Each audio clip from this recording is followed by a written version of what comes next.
No, they got it setting up in the,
yeah. You need me to send you an email?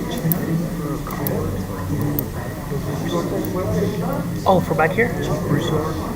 He always, Or Angela. Angela's the one that does them. okay, because he always waits for me to get here to be able to get back, or he has to keep me. I didn't know if you took care of that or No, not. Angela So, does. okay.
Okay, I'd like to welcome everyone to our July the 18th monthly meeting. We do have a good crowd on hand tonight, and I'm trying to welcome everybody.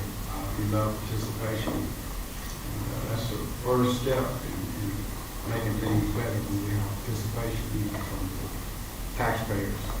Okay, we're going to ask Pastor Thelma Daniels from Faith and True Fellowship Church, Greater Cleveland. Meeting times are Sunday at 10:30 a.m. We would like to ask her to come and offer prayer for us tonight. I'd like Councilman Julius Buckley to lead us in the both flags tonight today.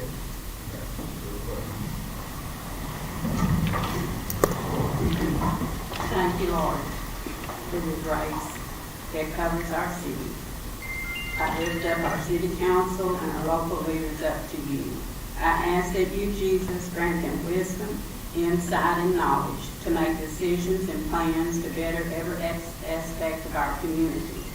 That no ordinance or law be implemented that would violate the Constitution of the United States or the integrity of God's Word. So our city can prosper in areas of commerce, socially, and meet the needs of our ever-growing population.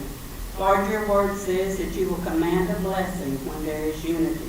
So I thank you that a spirit of unity is imparted to each member of the council, that all may have singleness of purpose and vision, so that this city will be safe, prosperous, and a welcoming community.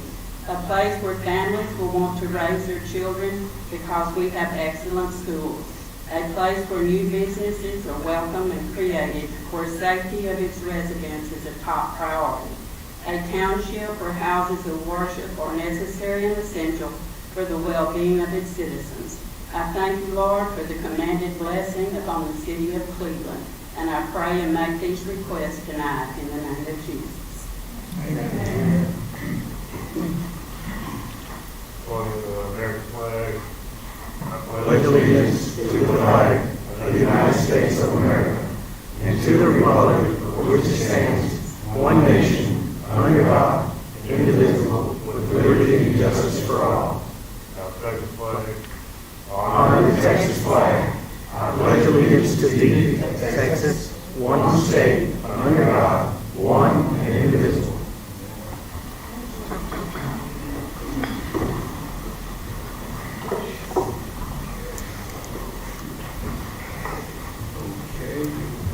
Thank you, Pastor Thelma Daniels. Okay, we're going to start out item number 3, public comments. Okay, any person with city-related businesses may speak to the council in compliance with the Texas Open Meetings Act. The city council may not discuss or vote on any matter raised in public comments unless it is specifically on the agenda. To speak during public comments, you will be limited to 3 minutes per person. Okay? Alice, you want to take the minutes for us at the end of the time? Okay, first on the list, we have Mr. Paul Rose, 609 Francis Street. Hello. My first time here. When I here, I came months back. And, I thought I heard you say something about only speaking on the agenda. I heard you say something about only speaking on the agenda. No. You can speak on anything that you want, but a lot of council can respond. Okay. What you know. Could you move the microphone a little closer so everybody can hear you? All right. Can everyone hear me now? Okay. Yeah. All right. I don't have any jealousy or anything like that. I just want to address one agenda, and I'm sure I represent people on my street. But I'm a real estate investor, and I would love to be a resident here, but our street isn't complete yet. And I think it's been that way for almost 60 years. And I want to know the process as far as getting the street completed and service lines. As I was told, the financial side of it, they wouldn't know until October. And I don't know if that's like a quarterly thing or anything like that. Can anyone give me any reasoning what's going on with that?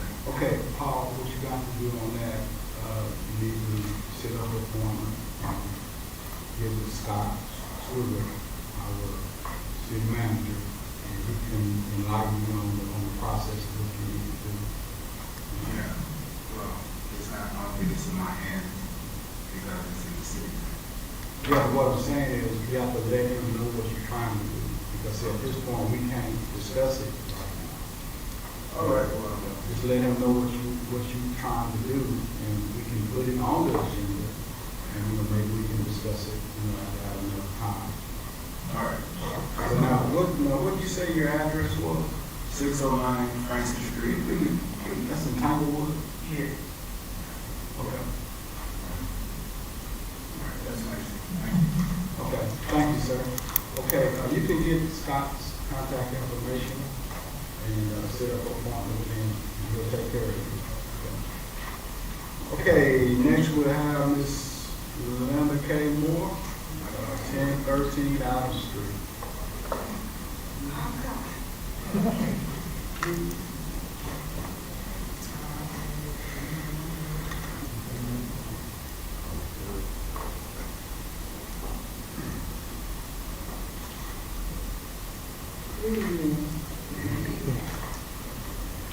I just want to address the problem of our community, not just precinct 20. But does anybody realize or recognize all the cleanup that needs to be? I mean, just regular mowing. We got trees and ditches. I've been saying this for ever since before the pandemic. Now trees, if we make the trash in there, the trees grow on their own. And nobody cuts them down, and now they're big trees, so they've been there a while. But don't you think that's a problem when, the flooding? We never had flooding like we had these new houses going up. We never had flooding like that. But there's so many trees along the ditches, the water couldn't flow. Where I live, the water didn't flow down the ditch. It flowed across it, went into houses. It went on the mat on the porch. And it's never done that before. But I've never seen Cleveland look like this, and I can't even see. But I can see enough to see all this grass. You see other towns, they still got, we don't have tractors anymore to go out there and clean them up like they used to. Because it looks terrible, but I can't see why nobody else can see it. But if there's a reason for it, I like to know, and I'll quit watching about it. I've been talking about this for ever since before that meeting. They sent somebody out to my house to clean up. I didn't call it for me. I'm talking about our town. And then when they cleaned up, they didn't touch the ditches, the trees. They told me there was a railroad. And I've been there all my life, and I've seen Cleveland clean up ditches forever. And ask the railroad, well, they don't answer. I don't care what number you call them on. But surely we're not going to just let it go. It's our town. And I just like to know, does anybody notice it? It's just me. And I'm blind and I see it. Is this it? Do I hurt you to go to there? Or should I stand here? I'll tell you something. Okay. Linda, this is our second meeting. I got to say something about this, but I understand. We see what you see. We got work to do. We realize that. We got a lot of cleaning up. And I just want you to know that. We're going to give it our best to do a better job. In cleaning up. But now we do have, in fairness to the crew workers, those guys probably working 6 days a week, cutting, and whether it's a shortage of manpower or the rain, but we got to figure out some kind of way to do a better job. But the guys that we have, they're doing the best they can with what they have. All right. I want somebody to know the same as me. That's all I'm saying. Thank you. Thank you very much. Okay, Next, we'll have Mr. Paris Bluford, 1200 MLK Drive. Yes, sir. I basically have the same thing that talked about the she mentioned. And I was raised here, I graduated here, but I've been away since '66, and I'm just coming back to renovate, have a home place. But I'm noticing there are buildings that's falling. One right there on Center Street, right by me, it's a church. The building is falling. There's another building down the way from that.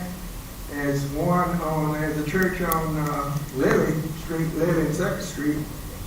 And there's a couple others. I researched several others. So what's involved in getting demolished or whatnot in the Locks Cut? I'm not supposed to respond, but I got to. Okay. We got like 5 properties tonight on the agenda. Okay. People are picking them up, for delinquent taxes. And that's something that we need to improve on, Scott. And this is on the agenda tonight, on the time that it takes to get these bids approved from the city, the county, and the school has to sign off on all of those. And a lot of times, there's one guy, he's been trying to get this property for over a year. And it's always an issue, the city has it, or the county, or, we're working on it. But, you gotta understand, a lot of that stuff is private property. We have a code enforcement officer. That position is vacant. It's been vacant now for about 3 months. The lady was out on disability. We need that position filled. I understand everything you see, and I agree with you 100%. We got work to do, and that's something that, we're getting ready to start our budget workshops. The council, that's going to be one of our first priorities, is to clean our city up, the entire city. We got a lot of work. And I feel everything that you all are saying. I see what y'all see. So, and Mr. Bluford, I want to thank you for coming up now. I don't know if any of you remember his dad, Mr. Paris Bluford Sr., worked for the city for 40, 50 years. So you know all about it. Yes, sir. All right, well, I'm not just complaining. I'm willing to help. Yes, sir. If it's some research or something I have to do, I don't mind doing it. I've done that all my life. Yes, So sir.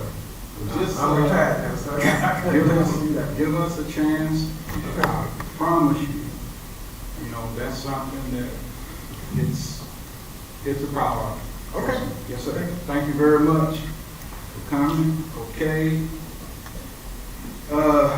Now, reports by members of council. Reports or comments. I'm going to go down the line. I'll start with Mr. Terrell, do you have any report or comments for tonight? I just like to comment, you got 2 problems here. Tonight, we're dealing with property that's been tax delinquent, and we've been out for bids, and we're going to be dealing with that tonight with 5 properties. And we also need to deal with these old homes that need to be demolished. That's a whole separate issue, but that's what we're talking about. And we got to work on that. So, That's all. Ms. Davis? Okay, Mr. Lowry, do you have any comments? No, sir, no comment. Councilman Laura? Okay, I'm going to add to that what Fred is saying. Everybody on this council, I can tell you, we want to be better. I feel real good about the team that we have sitting up here. we are gonna clean our city up. Trust me. We just gotta do that. Okay, Scott, do you have any comments on that? Alice? No comments? Okay, now we'll move right along to item number 5. The consent agenda, that'll be item number 5, 6, and 7. Do I have to read all those or? Legally, you don't have to. Okay, that's fine.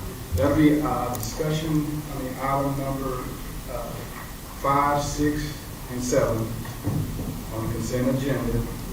If there are no questions or any discussion, would I have a motion on the consent agenda?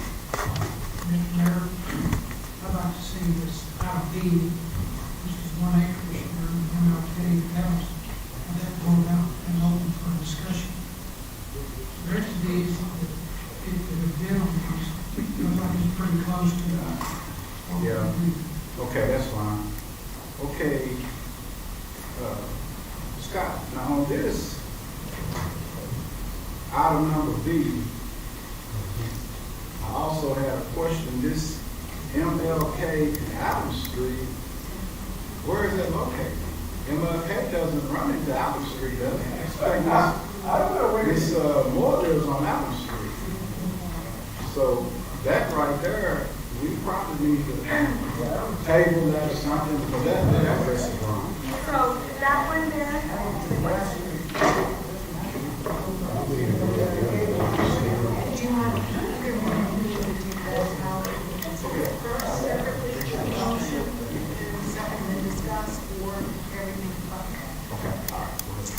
so that one is actually in parentheses on your second sheet 10. In the very back where it gives you the details of it too, it's actually near MLK and Adams Street. It's not on MLK, so it gives us that it's on the block description on it. I can run by there tomorrow and get exactly where it's at, but it does have in parentheses that it's near MLK and Adams. Okay, but what I'm saying is though, MLK and Adams, it's quite this is a mile apart. I can get further details on exactly where that's located, and I can provide that to you. We can just table that. Would that be okay? Okay, what we're gonna do, I'm gonna ask for a motion on everything on the consent agenda except for item number B. Okay, item 5B. Item 5B, correct, yeah. Okay. D in it, not B. No, B that's- is in boy. B. Number 5, item B. Okay, do I have a motion to go ahead and approve the consent agenda except for item number B? Here I make a motion that we approve all the items except 5B, table 5B. Okay, I have a motion by Mr. Lowry. Second. Okay, I have a second by Mr. Warwick. All those in favor? All those opposed? Okay, motion carries 5-0, and we will table 5B. You want to make a motion to a date certain is recommended. Okay. I'm sorry. I need to have a motion to table item number B and discuss it next month. I make a motion we table item 5B and that we put it on the next agenda. I'll second. Okay, I have a motion by Mr. Lowry, and I have a second by Mr. Terrell. Okay, all those in favor? Okay, motion carries 5-0. Okay, we're moving on to item number 8, discussion and possible action on Mayor Pro Tem selection.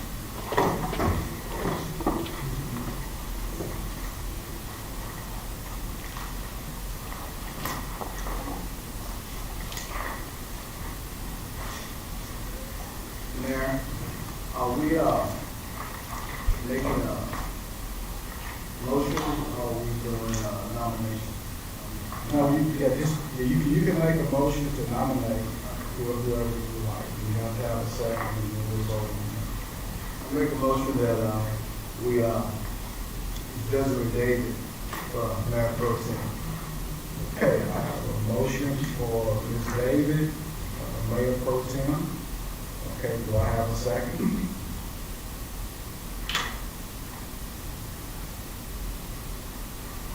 I'll second that. Okay, I have a motion by Mr. Warren. I have a second by Mr. Terrell. All those in favor of Ms. David being the Mayor Pro Tem for this year? All those in favor? Let's see.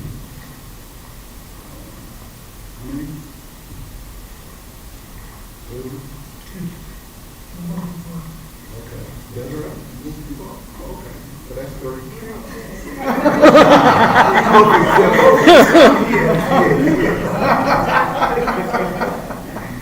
Okay. Okay, that's 3-2. Okay. Item number 9, discussion on the tow truck ordinance. Scott?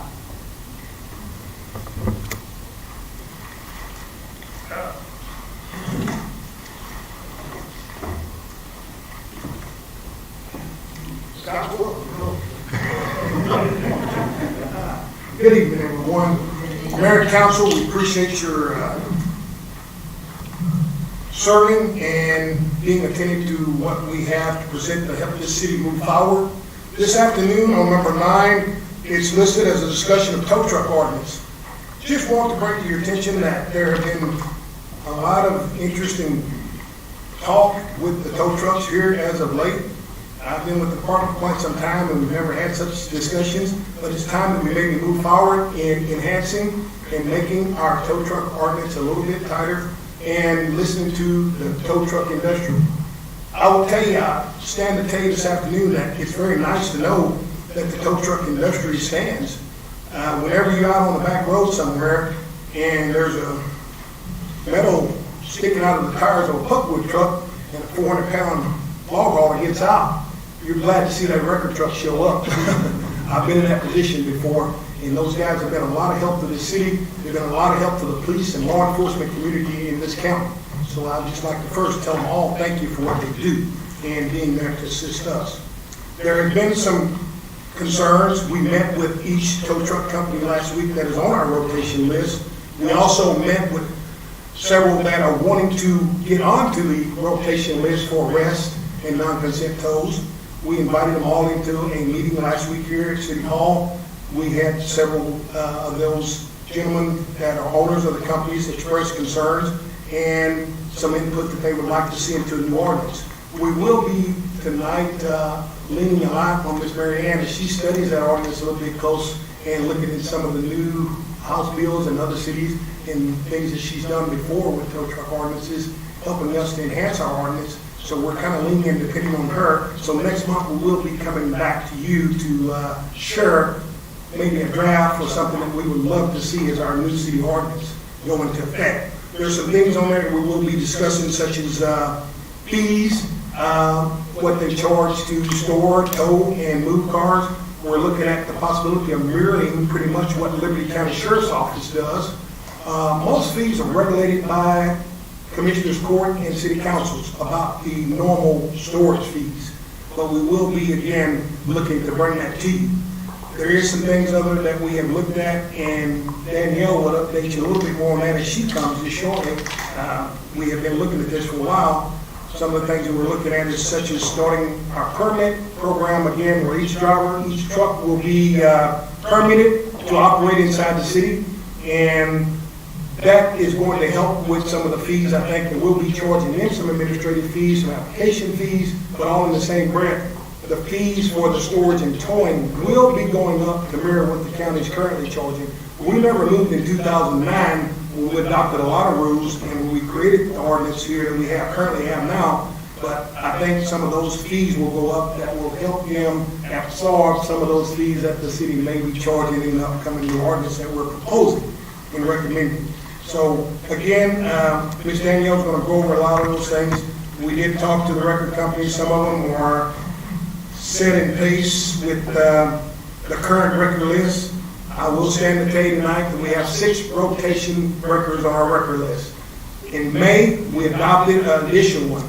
Kind of the history of the tow truck companies in the city of Cleveland. Since I've been around and in law enforcement, it's always been 5 records and individual companies and owners. Now there's the 6 records and 3 owners.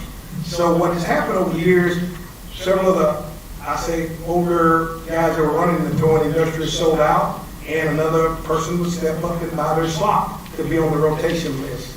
That list has dwindled down a little bit. I mean, as far as the number of calls that they receive. So we're not, at this time, wanting to see anybody hurt in any way as far as their livelihood is concerned and the jobs of their company is concerned. But since the 59 has been pretty much completed with the construction, some of the rates have reduced. It is causing these guys that are currently on our list and have been on our list and been stellar companies to lose, I don't say revenue, but they have not have as many calls as they have in the past.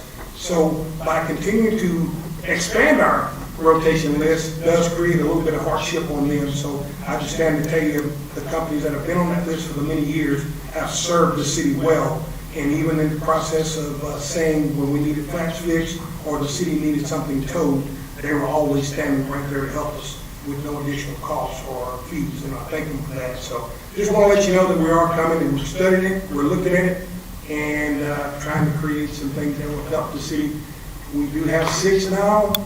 Again, there's 1 or 2 that are maybe wanting to get in. When we opened that Pandora's box in May, everybody came forward and said, hey, what about me? What about me? So, council, I'm coming to you tonight to say something that you might want to consider or look at, but as the city grows, Danielle explained more than possibility of what the county has done and what we look at. Other cities and government agencies do. If there's a need, the population grows, then we would allow the chief or the sheriff or the person in the position to create and say, hey, we're needing help. These guys are not responding properly, are not responding in a timely fashion. We have a 20-minute response time now for records to respond. They generally make that. 21 minutes, we call another record company that stands up. But we've not had any push or anything yet to where we have had to write up anybody, suspend any companies or do any type of revocations or permits because of the delay. So right now, the 6 is working fine. Again, we will be bringing back some new things in our ordinance that we'd love for y'all to consider, and it will be brought before the council in the mayor. And we're depending and leaning on this area for a lot of guys. Our legal group. Thank you, Danielle has a few things, Mayor. Yes, sir. Mr. Mayor, before Daniel starts, I want the public to see, we're handing out this contract, 13 pages. I can read, it's too small. And is that anybody else a problem? It's just my age. Also, the last meeting we had, I asked that this council be able to talk to Chief Broussard and the city manager about this. And I guess what I'm saying is, if we were talking protests in the courts before ACE came in, I don't think they would have been voted for. Same thing with QT and Loves, they got this fee coming in. But I also can change my opinion and say, we only have one garbage collection fee. We have one company doing the morning doing. So I know there's some different things to look at. But I know we're in a country of capitalism. We should have the freedom to operate. But here again, it becomes a problem for Chief Broussard if we have 15 people in the rotation. The guys that are only been here for a while, they can't make enough money to keep it open. So I think there needs some things about where they consider the business. We need to have a place here in town and be on this rotation. And also in this, what I could see, a lot of red. Is that changes that's been made? No, these are proposed changes that we would like to address. Yes, sir. It'd been nice if we had another statement. As I'm Yes, sir. reading it, and I'm thinking, well, okay. Yes, sir, we wanted to provide just documentation of what we went over in our meeting with the tow truck drivers that we did meet, and just items that, that we wanted to adopt with Liberty County.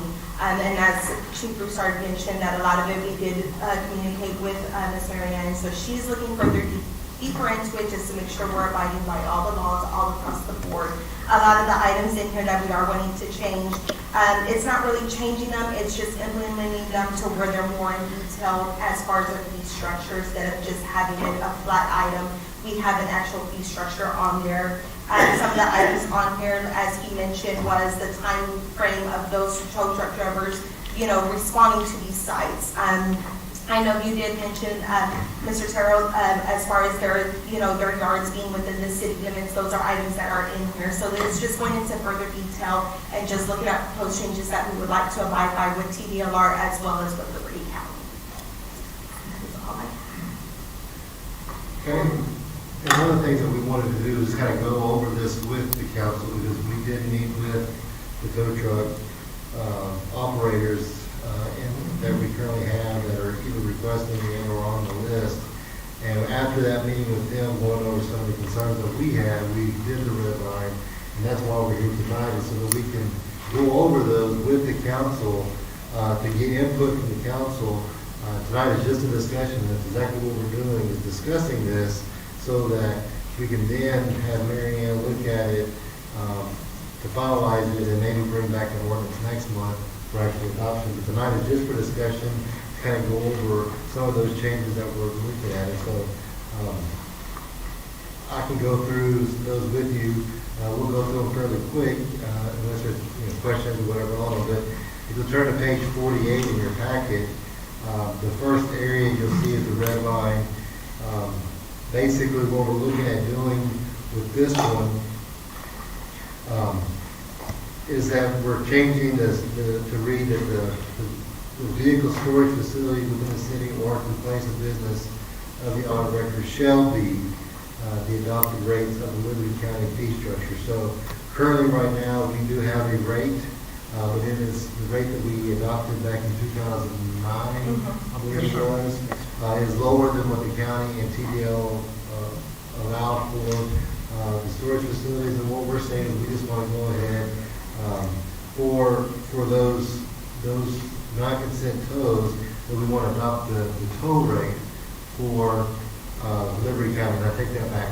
Liberty County does the tow rate for the regular tows.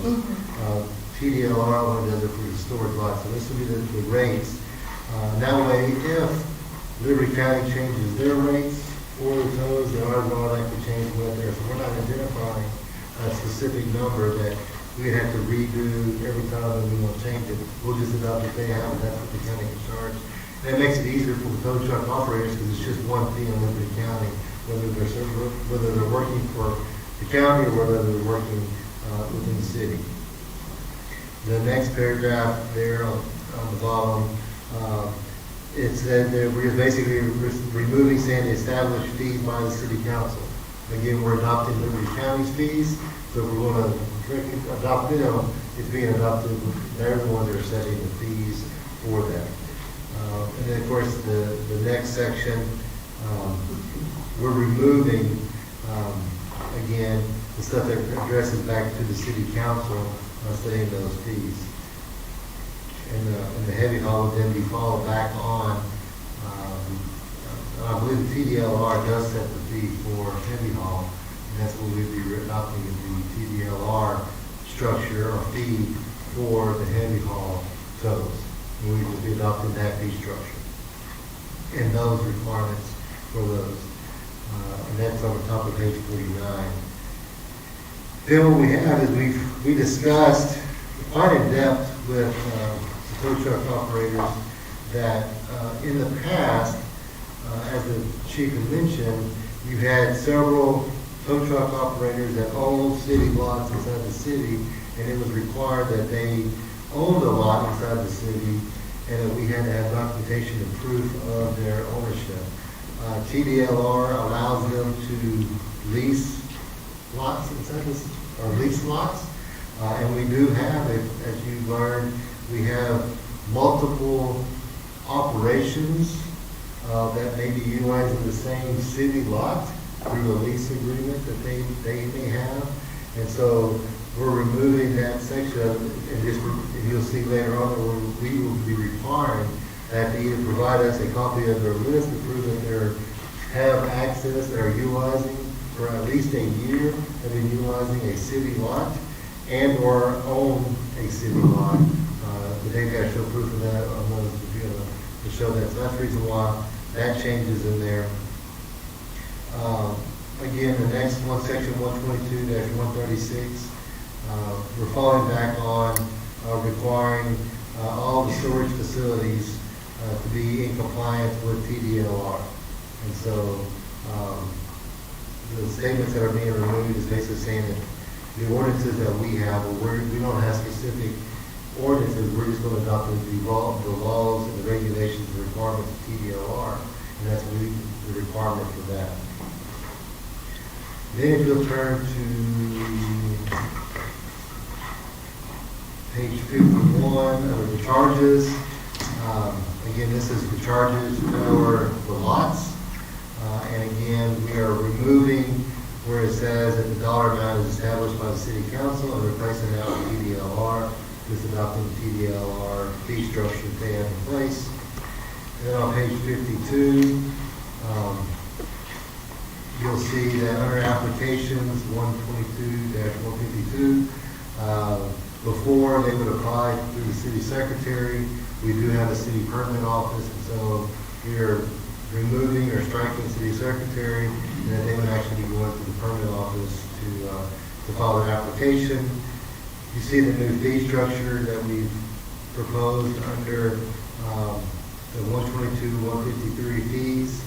On this one, we basically are kind of mimicking what we see at the county under that fee structure, where there's a $250 fee that would include one tow truck permit, one tow truck operator, and then the inspections of that, and of course then documentation and proof that they have got their tow trucks approved by TDLR and that their lot is approved by TDLR. There's a $25 rescheduling fee for the tow truck, which is also the same as the county. And then we also have an additional tow truck, an additional operator fee for that. And then you go down to renewal. Again, we're renewing the renewal fee, and then the same fee, additional fee for the tow truck and the permit. And then, again, we're adopting the county's rates for the operator permit. If they have to, if for some reason their permit gets destroyed or they lose it, they need a new copy of it. It's a $10 fee. Same thing with the tow truck permit. If they lose it, they need a new copy of it. It's $10. Under section 122-154, the pro rata fees. Basically, we're saying that we are going to be implementing a January 1st through December 31st time frame. And so if somebody comes in, they said they get a new truck and they want to add a truck to the list to operate, then we would charge that truck a pro rata based on how much time is left in that calendar year. Under the insurance, under section 122-155, section A, basically they were turning in and filing all their paperwork with the city secretary. Now it would be with the city permit office. And then under B, it was giving the city secretary the authorization to basically regulate, making sure they have all the requirements. That would fall underneath the police chief to make sure that's being done under that section. Under section 122-156, again, you're basically just changing who's going to be issuing. So once everything gets approved, they issue the permit, they issue the operator license and so forth. That'll be all issued by the permit office instead of the city secretary and the police chief for those. Under page 54, again, it's just doing away with the city secretary's office and moving it back to the permit office. Replacement of vehicle, same thing, city secretary to the permit office, to be the one that issued those permits. And then,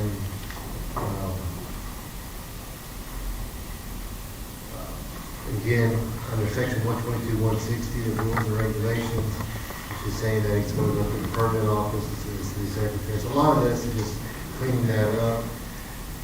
Turn to page 56. Under application, same things, we go to the permit office instead of the chief of police. And then under issuance, 122, 175, again, instead of city secretary issuing it, it is the city permit office doing that issuance. We are looking at on page 57, section 122, 177, under the appeal. We looked at extending that a little bit, so that if the police chief finds an applicant unfit to hold a record operator's license, the operator can't appeal it. And then what we are saying here is that basically if they appeal it, then that appeal would go before the city council at the next regular scheduled meeting. Before, I think it was saying in 15 days. We're just adding that it would be the next regular scheduled meeting within, and it'd be less than 30 days. So depending on whenever that appeal happened, it would be at the next regular council meeting that they would, the council would then hear the appeal of that,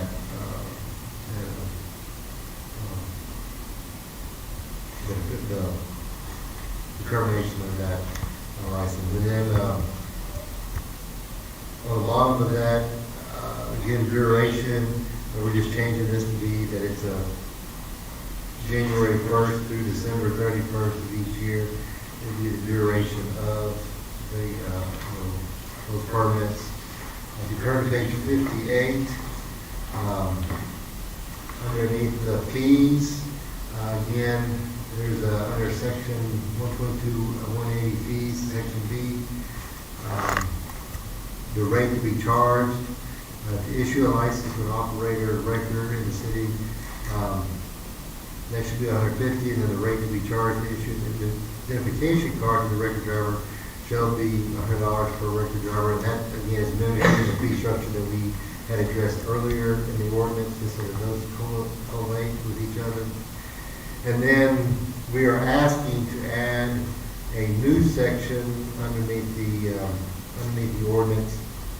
And I don't know if it would be section 122, 181, or one of the other numbers to follow.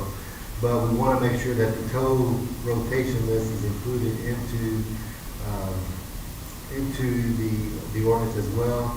And there's basically three things that we want to make sure that we include in that. This is one of the things that we have quite a bit of discussion with the operators when we met with them last week. And the first one being that the city police chief shall allow no more than 6 slots of tow rotation. So that's capping it at the current 6 at this time. But with that said, similar to Liberty County, it says that in the police chief's sole determination, if the number of slots is insufficient to protect the public interest, the city police chief may present to the council to increase the number of slots. So when the police chief determines that they are not getting the services that they need, we're not getting records showing up in 20 minutes, we're not getting the service provided that we expect to have and that we need to have from these tow truck operators because we've outgrown the 6 rotations, then the police chief can make that determination and he can request the council meeting or the council to say, hey, we want to increase this from 6 to 7, and at that time, the council would then change that recommendation. So it would be at the council to increase it, but it would be under the discretion of the police chief when that time is needed to be done. Section B, or the second thing that we want to put on there, is to qualify to be on the city rotation list, you must have documented proof of use of a permitted storage lot located within the city for at least 1 year. And again, this goes back to either you own a lot or you are leasing a lot and you're in operation for at least a year. And then the third thing that we want to make sure and add, this is a good point brought up by the operators during a meeting, is that all police authorized tows must be transferred to a city permitted storage facility inside the city. So if you get towed inside the city under our police authorized tow, your vehicle is not being towed somewhere else. It's going to stay here in Cleveland until you reclaim it. But they did recommend one exception, and we did want to make sure to include that in here as well. The exception is that that exception may be granted if during an incident that the emergency manager or their designee on location determines that due to the safety and protection of the vehicle, the citizens, or the surrounding property, an approved lot outside the city is better equipped, suited to store the vehicle. So if we've got let's say a tanker truck that's full of gasoline or even propane or something, and it's rotating or it's wrecked, and there's a possibility of having a hazard material leaking or something, and the tow-off truck that's there says, hey, my city lot that I have doesn't necessarily have the protection to make sure that doesn't run out to the street and get into the public and surrounding lots. I've got a lot just outside that is better suited for this, that we can contain that on the property and so forth, and it's safer or whatever. Then the emergency manager on site can say, yes, I authorize you, give you the exception that you can now take this vehicle or truck, whatever, outside the city limits and say into a lot that is safe to be stored at, if it's not going to be safe to be stored in the city. So that would be the one exception, that something would be able to be stored outside the city under a city authorized tow operation. And that would be for the safety and protection of our citizens, our community, and the equipment as well. And so I know I went through that very quick, but we would be more than happy to address any of those. But that's kind of the lines that we, after discussing our concerns with the operators, this is the kind of stuff that we all agreed we thought would be good changes to kind of clean up the ordinance and make it easier to maintain going forward. And so that's what we're presenting tonight for discussion, getting guidance from you. Mary Ann has received a copy of it. She has started going through in more depth different city ordinances, of course the state legislature, the laws that apply to this, the TDL law regulations, making sure that there's nothing that doesn't coincide with each other.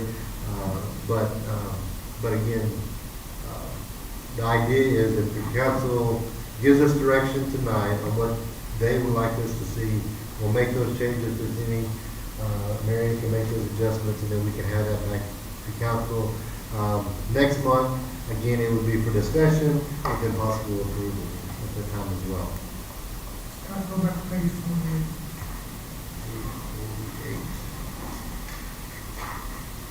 Section 122-128.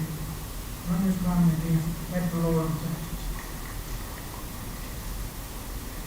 Okay, so again, this goes back to when we first started this, the city required that the operator owned a lot inside the city, and that you had to provide proof that you not only owned the property, but that you were paid up on your ad valorem taxes. And so what we've learned is that now that we don't have 5 operators, only 5 lots in the city, now we've got 5 operators, but they utilize each other's lots. They've got lease agreements with different lots. They all have lots that they're using inside the city, but they may not necessarily own a lot. And again, it goes back to the example the chief provided. We've got one owner, and I don't know, and it's very confusing. I don't know how to call it an owner, but you've got one person that has bought out 2 other companies, and that's great business, that they were able, the other tow truck operator was maybe getting out of the business, and so they bought that business. Well, now that one individual that may be ABC Towing Company has this lot, but then those other 2 operators are utilizing that lot as well through some kind of agreement that they have between those operators. And so TDLR allows that. And so because the environment here has changed, we didn't want to say, well, no, you have to own a lot. Your operation has to own a lot to be able to operate the city. We're saying that now you just have to make sure that you have a city lot that you can utilize, that you will utilize, and you have to be utilizing it for over a year to be able to be on the list. I hate to say that you're dancing all around the question. Apparently, you don't pay your lawn taxes.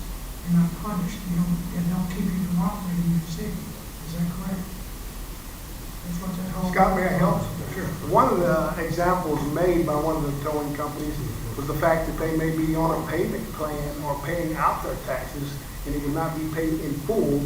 So that would this would say like paid total ad valorem taxes paid in full, and you could not operate. So that was one of the examples given by the record drivers. That, hey, I may be paying it out, and I may not pay it until a month or two down the road past these deadlines.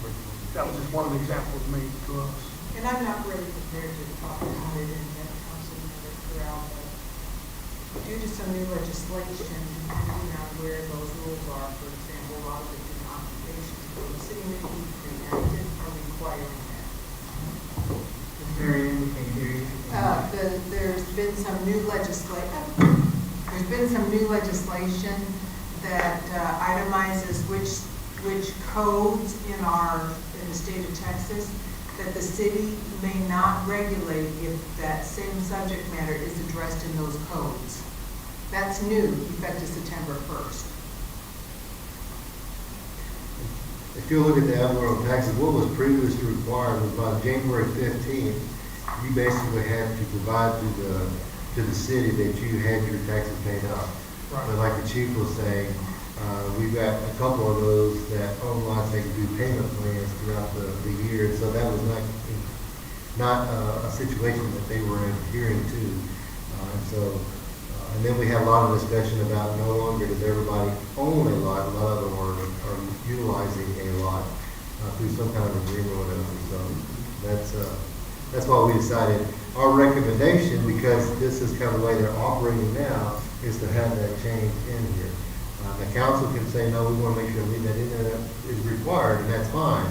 But after our discussion with them and knowing that that's not necessarily the way that it is operating and functioning now, we went ahead and just remove that. We don't have a problem with a schedule plan for paying off and see in 3 or 4 months or whatever. But taking the whole thing all together, it basically says one guy might pay his taxes and they'll get it. When you take it out, you get nothing saying that anybody, what protects the guy who pays his taxes. And my discussion.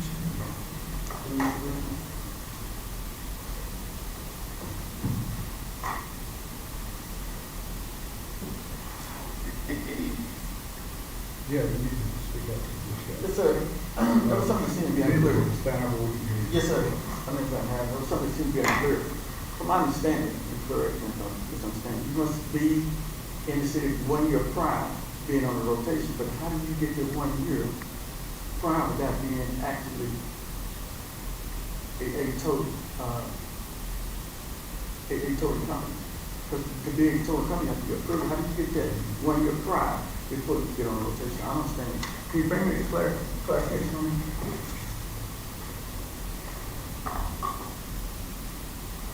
You need some help on that.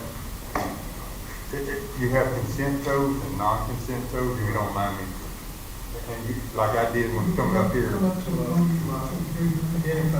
When I'm on the side of the so when you come up, you have consent codes, which is somebody break down. I did that for 2 years here. And had my business here, paid my taxes, did that. Before I could get on the non-consent codes with the chief. That's the 1 year. I think mine was 2 years, but that's the difference. That's how you get on. Thank you. Okay, do we have any other discussion? Tow truck volumes? Okay, if there are no other questions, we'll go ahead and move on to item Number 10, discussion and possible action on facility requests. Ms. Ashley.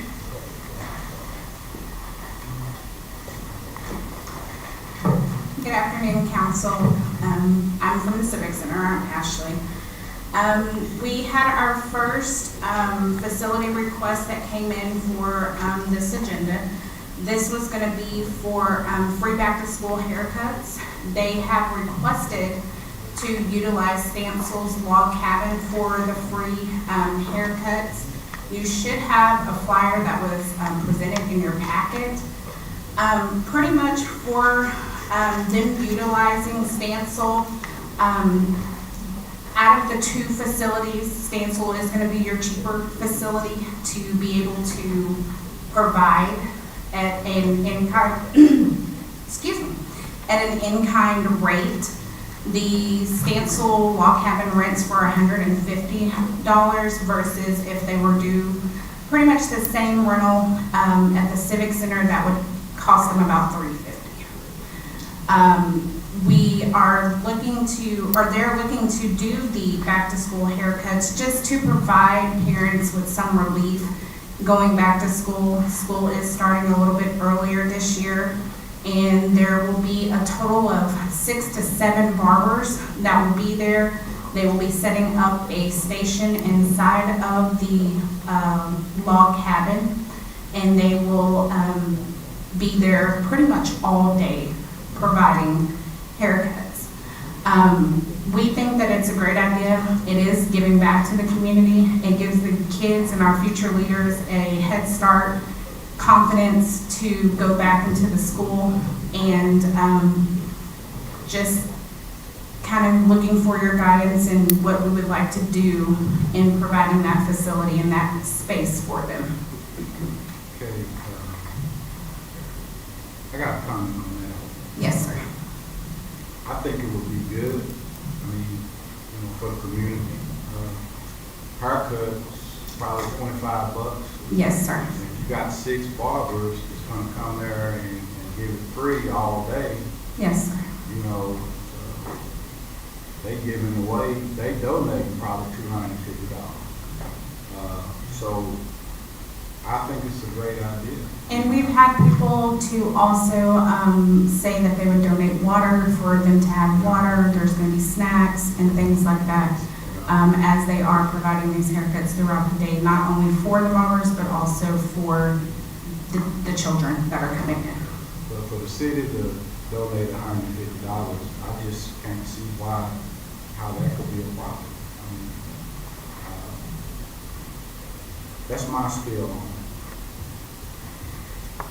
Okay. And is this the flyer that will be distributed? Yes, sir. We actually added, I know one of the barbers asked if his logo could be on there, or actually, there's 3 different barbers that we're looking at. 5-Star Clips, that's located here in Cleveland. You have M&B Barber, and then you also have the our community barber shop that's also going to be involved with this.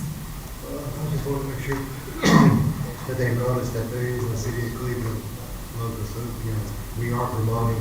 Yes, we're promoting ourselves. Sponsor of this and pushing this. I actually helped them create this flyer, so anytime that I am creating this flyer and anytime that the city is going to be involved in something, I'm going to make sure we have marketing and advertising. That's just part of We are it. being recognized for that.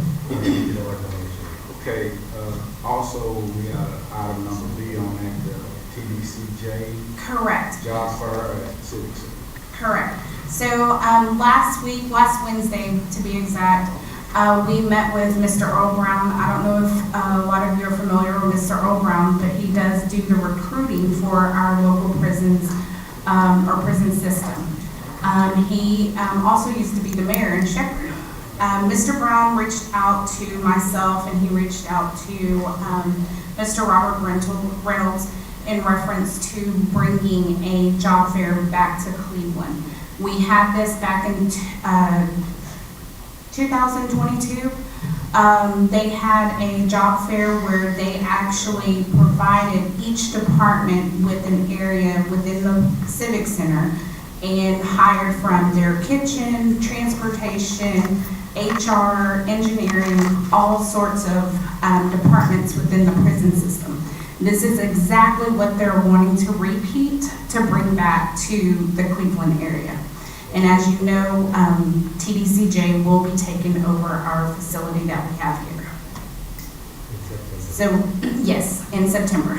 And so we would like to be able to provide that space for them. We would like to be able to hopefully get them some good quality people in there working.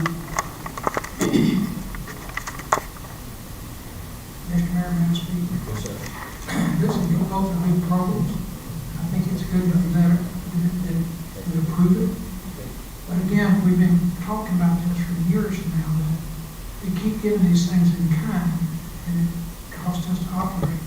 I know there's some, with the Chamber of Commerce, EDC, $150 for the log cabinets, charter value. And then that thing about jobs, that's what EDC is about, creating jobs. We did it last year, or they did it last year. I think it's another good program. Surely we can find some way to do a nonprofit, which usually split that cost. So I'll make a motion to approve both of those. And I just want to say one thing for the TDCJ. We are asking for them to utilize the facility, but this is going to be during our normal operating hours. So, I mean, we would definitely be open regardless to them being able to host this event. There's no extra. There's no extra cost. The electricity's still on, the lights, you know, everything's still on because it would be on a day that is during our normal operating hours. So it's no additional cost that we're intaking. We're not. We're asking for the fee to be waived for them because it's during the normal operating hours. We would be open anyway. They're just hosting an event during that time. Okay, Mr. Reynolds, you got a comment? Yeah, Mayor Council, I'd like to comment. Last month, we had our EDC meeting. Last year, EDC sponsored the lunches for them. I mean, this is a program where we unite, we come together, and then, you know, with TDCJ, I mean, they work with our city for as helping us. And not only that, they're coming in our city, taking this unit over, because COVID, the lockdown, we couldn't utilize it. That's going to change now. Yes. With That was one of the TDCJ. talks. Yeah, but it's a partnership with the city. It's not just, you know, and two, we're going to see a lot more focus in our city with them taking this unit over. We're going to see a lot more corporate people in our city, staying at our motels, even here buying gas here. I mean, it's really a win-win for our city. But I want you to know that we did sponsor lunch, and we're going to sponsor this year. And just to kind of backdoor off of what Robert said, and I know some of these citizens here also said, as far as cleaning up the city and possibly, you know, making Cleveland look better. Again, like Robert said, TDCJ in the past was out there working and cleaning up our streets and helping our public works guys fit that, or try to help in the aspect of getting our city streets cleaned. So I think that, like he said, this is only going to build a partnership, which we need to be trying to build partnerships in order to help us help the community. Mayor, Mr. Terrell made a motion, I second. Okay, I have a motion on the floor. Any other discussion? Yes, sir.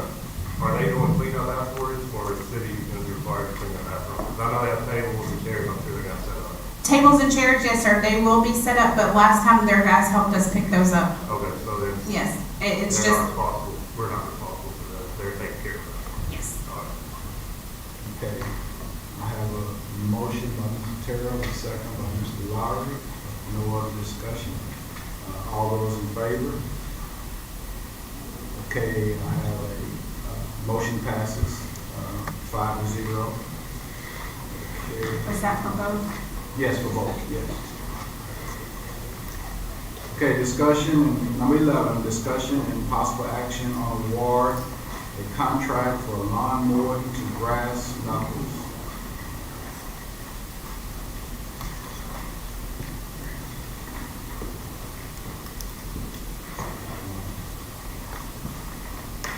Good evening to all. Our previous mowing contract that we had 2 or 3 months ago, they opt out as far as they couldn't meet their city requirements. So we went to the next one on the list. So the next one on the list, we gave them, the previous owner sent us a letter saying they couldn't handle the situation or whatever, to meet the criteria.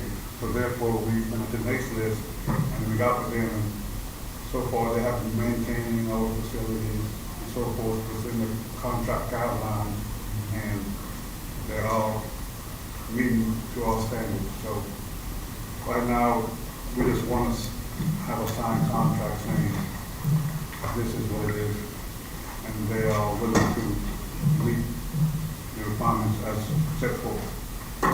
So basically, We just want to let y'all know the signed contract. so basically you're saying that the previous contractor could not live up to The city the requirements. So we're per going to the contract. Yeah, further contract. Yes. So we're going to go ahead and give it back to another contractor. Correct. And that's very important because, you know, that mowing is very important. Right, because I know, during Father's Day, I believe, he failed to maintain the required mowing contract. So the following week or the week after, I believe, this other company came in and they stepped up and did what they had to do for the time being until they signed the contract. So once they signed the contract, they're going to follow that requirement. So I had several calls about those cemeteries. Yes, Cemetery. yes. That's something that, Yes. you know, taxpayers are very sensitive about keeping those cemeteries. Correct. And All more. this from there. Yeah, yes, sir. Thank you. Okay. Mayor, I got a question on Yes, page sir. 65, in the contract. It's talking about for the fees and payments. We put 5,850, I'm assuming that's per month. And underneath that is 105,300. Is that month? year? That's a miscalculation. It's not 105. I know it's a miscalculation on that one. That needs to be corrected. Yeah, it's a miscalculation. The 55,000, whatever, that's monthly. Now, are they taking it for 7 months plus a year? For the contract. That's what it says here. Yeah, the first year is a year and 7 months, to get them on a calendar basis, because previously, Yeah, they're picking their up contract the second ended part of the first year. in April, which is the middle of the mowing season. We're like, we need to get away of changing a contractor in the middle of the mowing season. We give them a year plus 7 months to get them in the end of December, and then they'll have, it's actually a 3-year, and then there's a possibility for 2 1-year extensions as They're well. not being there, it's 5,850 a month, per year it's 70,000. So if you go a year and 7 months, that's about half. So that adds up to about 105. I just want to clarify.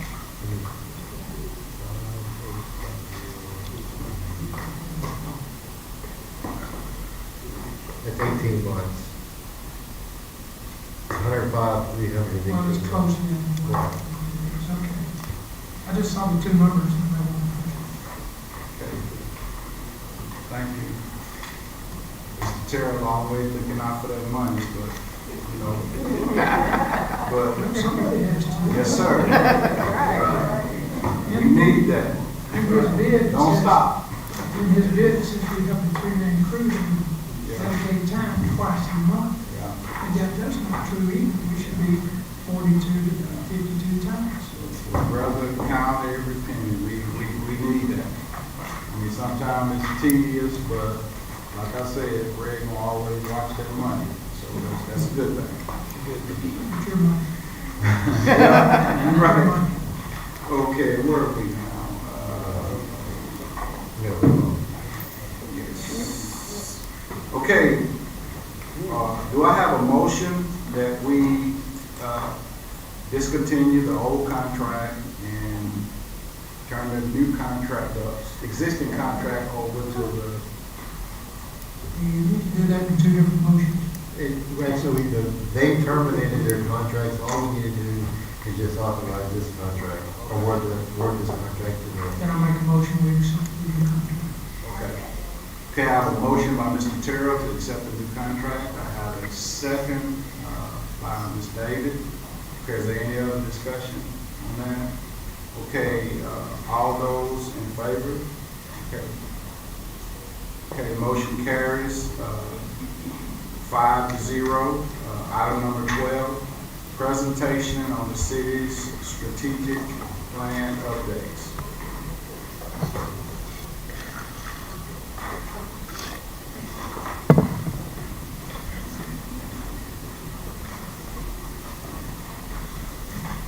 Okay, so for my part, under organizational excellence, to provide efficient and effective delivery of all city services.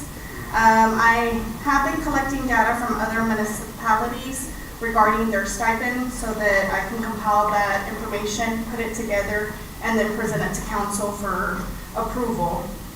Also, under Established Leadership Academy, we have 2 employees that we have enrolled, which is Tiffany and Wendy. They will be starting the Texas Leadership East Texas program. Also, under holding regular staff meetings, we've been doing that every month. Also, on the salaries update, we basically, council in April 2023 approved the first phase, which was to get every employee to the minimum. And we have been working, finance and the city manager, to try to get everybody into an actual step. So that is what we are working on the current budget for. Also, our newsletter, hopefully, our goal is for in the month of September to actually send out a monthly newsletter to all of our employees to let them know what is going on in the city and just kind of give them updates on benefits and whatnot. Last, for birthdays, anniversaries, awards, we've been uploading the information onto our social media, and that's just basically to promote employee morale. And we've actually been getting a very good feedback on that, to try to recognize our employees. And so that's what I have for mine. And I know Robert Reynolds is next on his portion.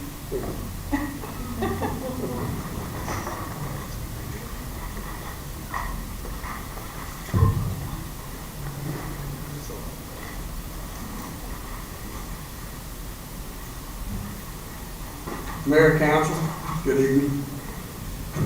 Before I start talking about some of the strategic plans, I do want to say one thing. We're seeing changes in our city, and it's changing a lot, and faster than we can keep up, and using Cleveland ISD as being one of them. They're changing so fast and growing that we're all having a hard time keeping up. But I do want to say one thing, just like the ones that talked in public comments. We need to do everything we can to embrace these changes that's happening. Because when we start embracing these changes, we're planning for success in our growth. So that's one thing I do want us to be aware and think about. One thing we've talked about here at GOES, we've been talking about identifying grant writers, and along with the city manager and public department heads. Mr. Brooks and I have been meeting on it, but we need to identify, we need a grant writer to help us with some of this. It may be more than one, but we need to start looking at things like that to help us with our future funding on infrastructure, because we need a lot of things, and we hear it all the time, sidewalks, streets, but I do know there's a lot of programs out there. We've got to work on that. Increase through growth and development. We're also, Mr. Swaggart and myself, we've been attending the HGAC meetings along with our county judge, now that he's chair, Judge Knight. So we're attending the HGAC meeting. Not only that, the county is also working on a strategic plan with Texas A&M. Mr. Swaggart, myself, Judge Knight, we're involved in that. So things are looking there pretty good in that. So continuing that, continuing with Ms. Broussard and things we can do to bring focus to our cities, like Taste of Cleveland, and hold county events there. We need to do some programs downtown, maybe bring some block events going on, marketing. We need to market our city. We're talking about, making this change and the image change. We need to work together on these aspects. Build better relationships with our school and our chamber. And I think we have a good relationship with our school. The school's got a good board, got a good superintendent. We have regular meetings pretty much, staying involved with that. And one thing that we should always have as a city, we should always have an open door policy to be able to help with any of this. Establish codes and requirements, which I know right now we're a little weak in that department as far as, and Danielle Wilson doing a great job trying to fill in much as she can. She's helping a lot, but along with the city manager and Danielle, we're talking about things we can do to start bringing in some things like impact fees. I mean, let's go back to these changes. There's things that would help them there to help us bring more in that development participation. I believe we, like I said, we have great partnerships with them because they're coming here to Cleveland ISD, development opportunities again. Identify builders and developers who develop here, which we're doing that on an ongoing basis. Like today, we had a couple development meetings where, we're coming together along with Mr. Swagger and along with bioengineering, and they're helping us along the way to make sure we move those projects and do the right thing. We need affordable housing. We have an apartment complex here on Holly Street. They got some grant money. That's going to be happening. Actually, I went to a meeting going back a couple months ago. They got funded for that, so that's fixing to start pretty quick. Seek opportunities, apartments, and construction downtown, and we have a lot of developers every day. They're coming continuously. Identify resources and criteria on development of affordable housing. Identify developers who construct in this area, and seek out, again, we need to seek out grant opportunities to get everything we can in that aspect. Seek partnership, revitalization, and invest in downtown. Well, go back to HGAC and also TxDOT. We need to work really close with them because they have, funds that these other cities are doing a lot of new infrastructure that they've got funding grants for. We need to work closely with them, do what we can to get that going. Let's go back to grant writers again. Essential that we do shop local. That's with Ms. Broussard, and Ms. Broussard and myself have several meetings talking about getting with the chamber to get that program working really close together because we need to be connected. Focus on code enforcement, development, and substandard structures. The city and EDC, now I want to go back to the ones that gave public comments about some of the buildings we have around town. I want them to know, and Mayor and Council, along with the city and the EDC, we have funds together that help take care of these. And we're really going to work really close on that program. And we're in the process of that right now with Danielle. So, and we're going to share these funds and they'll start seeing some more of that taken care of. But we need to really work hard on, like he said, we need to work on our image, make sure we're doing the right thing. If we do the right thing, I think everything else will work out. Thank you, guys. Thank you, Mr. Reynolds. Good to hear.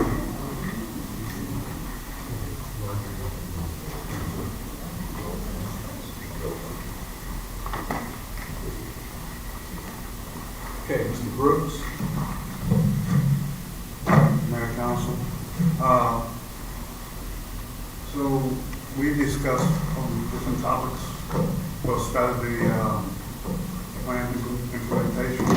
One of them was impact fees. So the budget for the impact fees is improve planning and impact fees for different study programs for wastewater, streets, drainage. The cost of that would be like around $800,000 for that process to work. That's combining different efforts into making this happen. That was one of the projects that engineering program, by engineering assist us on as far as getting that fund into implementation. Master plan, drainage plan,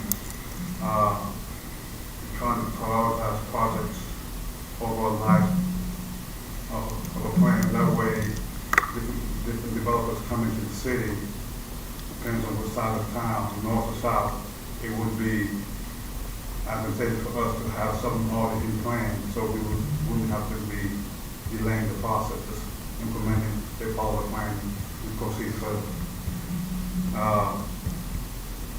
Also working with Liberty County on county-wide drainage plan they receive funds for. So we're working with them also in improving our city drainage system.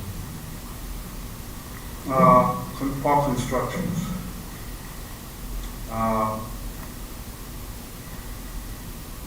Working on a budget to improve our parks, city parks, municipal parks, all the parks in the city, as far as walking trails, new playgrounds in all the parks, especially in Old City Park, trying to bring it up to a par where everybody in the city will be invited to go there and play with the kids, all ages, no matter what. So, trying to bring new ideas to the city. Walking trails.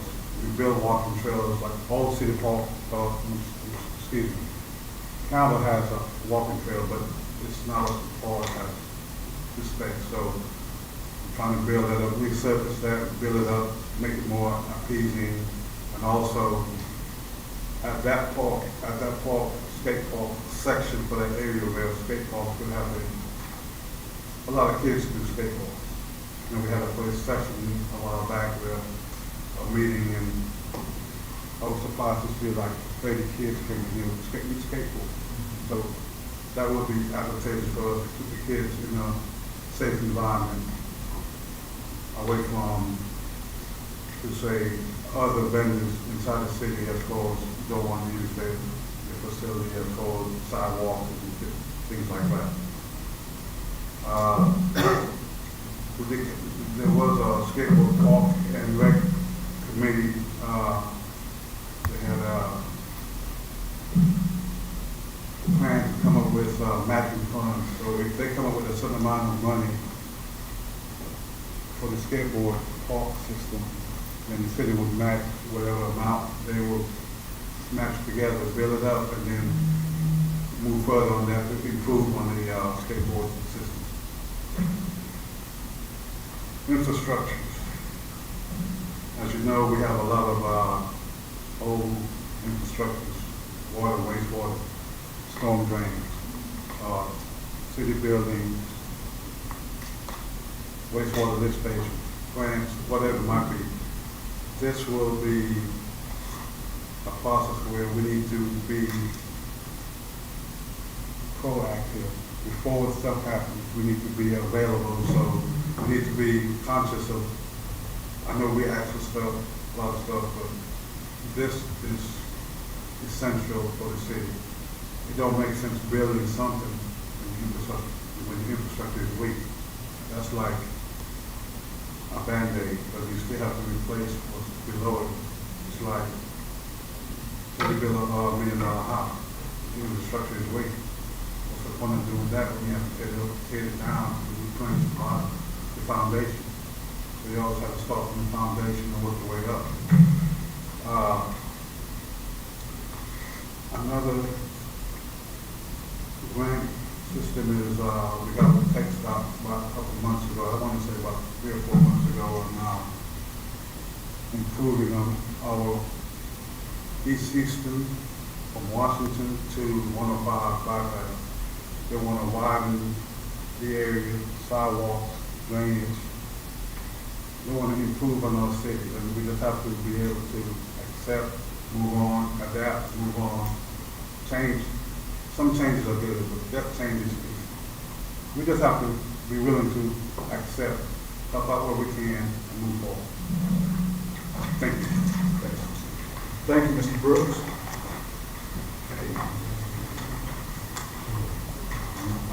Okay, Ms. Carter. Broussard.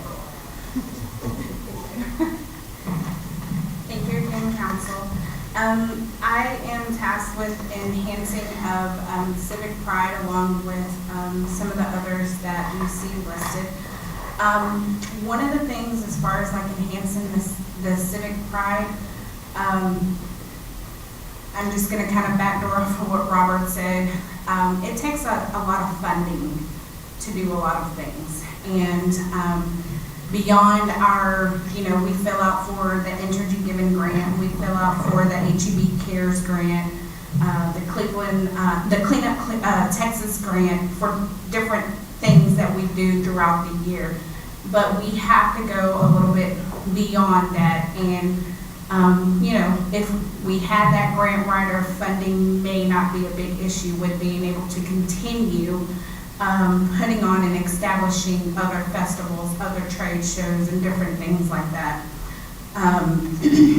But I know for our upcoming fiscal year, we are looking at being able to request additional funds for some of the current things that we already have going on so that we can continue. A lot of times we have reached out for sponsorships, for donations, and COVID hit, inflation hit, and we're just not getting the support that we've always been able to rely on or lean on. So I think that, we kind of have to put it back in our hands and say, okay, what are we going to do and how are we going to fund it, type of thing. Improve the communications and transparency. As far as that, I just did an ad with the chamber for their upcoming chamber directory. And one of the things is on that actual ad, which will be on the very back cover of that chamber directory, we are now using a QR code. So this is going to go out to the hotels, Montgomery County, Liberty County, businesses, welcome packets, and different things like that. And so they'll be able to scan that QR code, and once it takes them to our website, it will be able to show them everything that the city has going on. If they need to contact someone in reference to permits or in reference to, how to go about just establishing business, they will be able to do that. And I think too, our next goal is to be able to revamp or update that city website so that it is a little bit more friendlier and it is able, easier access to get to a lot of the things. Establish a public communication program.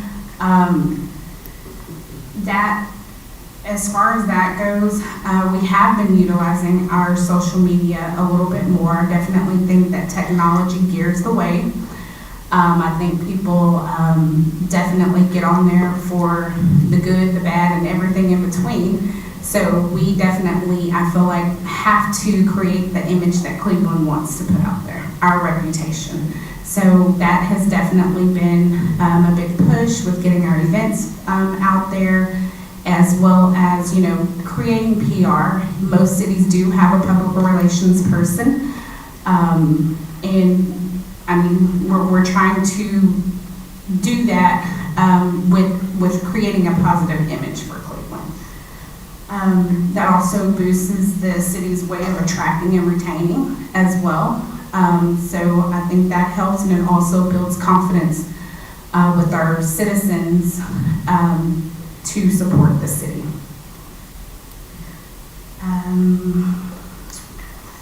encourage and enhance involvement in volunteers. With this enhancement in the volunteers, I have definitely seen a decrease in our volunteers. I'm just going to say I don't see the younger people getting out and volunteering. Our committees are older. They have gotten older. So when we used to have, I'm over the liaison for the Unity Committee, and when we had, 30 people, and now we're down to about a handful, something is triggering. And like I said, it was usually an older group that participated in the Unity Committee. Even with the Unity Committee, we've tried doing campaigns at the monthly luncheons to try to attract new members, get new members to sign up, and we've accomplished that, and they come to 1 or 2 meetings, and then it goes right back to where it's at. So we just don't have a lot of them that are participating, but that is a big pool for us to enhance those volunteer efforts within the city. The Youth Government Committee, I know that some of our civic organizations already have structures where they're working with the youth, Rotary, Lions Club, and different things like that. So it's pretty much wanting to go into the school, building a partnership with our schools and getting them involved in local government. It may be something that we go to the high school's government class and recruit those kids to be part of a youth program that would shadow government. And then establishing a recognition program for volunteers. So we actually, whenever we do, and I say it has volunteers, but I also say our sponsors and donators as well. We actually, when we have some type of event that goes on and we've had donations from, whether it's Entergy, whether it's Good Promotions down the street, we make sure that we advertise these businesses via flyer, via thank you card, via on our social media. So we do try to give back in those aspects. At one point in time when things, I guess, were a little bit better, we would go and drop off cookies to their doorsteps as well. So we do try to make sure that they feel the love, they feel appreciated, and they feel, that we do see them and we do thank them for their donations and things like that. That's kind of all that I had under mine. Is there any questions or any concerns? Mr. Terrell? He was looking right at me. Poor Fred. As long as it don't cost no money. Mr. Turtle, I'm trying. I'm really trying. You're just gonna watch that dollar sign. That's good. Thank you. Okay, go ahead. What you said about the youth for government, so I teach social studies, 6th grade, and I think that would be a really good idea for the youth. Okay, and I honestly think that it does need to start, and I say high school, but it really starts earlier than that. High school kids are kind of, busy. They kind of already know where their focus is going, what their next steps are. So I do think possibly getting into that middle school would help, with kids getting back into government. And just like me, I went off to Lamar University, came back, and I'm working in government. So those kids could, do the same thing. And it doesn't matter where they're at doing those, but working with government. Okay. Thank you, Ms. Carter. Thank you. Okay, I just got a comment I want to make after those presentations. I guess everyone can see that we have a lot of new faces. And sometimes change can be a good thing. We got a lot of new faces, younger staff. We're still short-handed a couple of people, but we're in the process of filling those. But I see a lot of positives in those presentations that we just had. And sitting here on this council, I've been doing, serving the public for over 25 years, and I can say that I am more excited about the possibility that we have with this council and the staff that we have. We have a lot of work to do. There are things we know that we're behind, but I just feel real good about the team that we have assembled. We've got diversity, we got young, we got elderly. You have to have different people from different places, in order to make things better, But I'm just glad that everyone had a chance to hear what our plan is.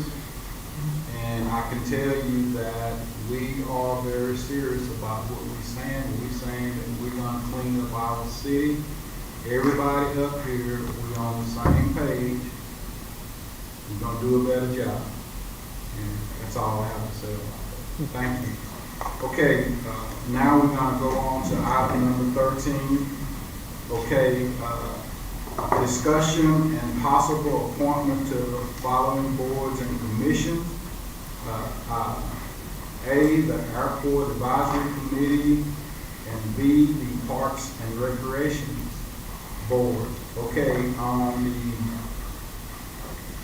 Airport Advisory Committee, and that falls under me.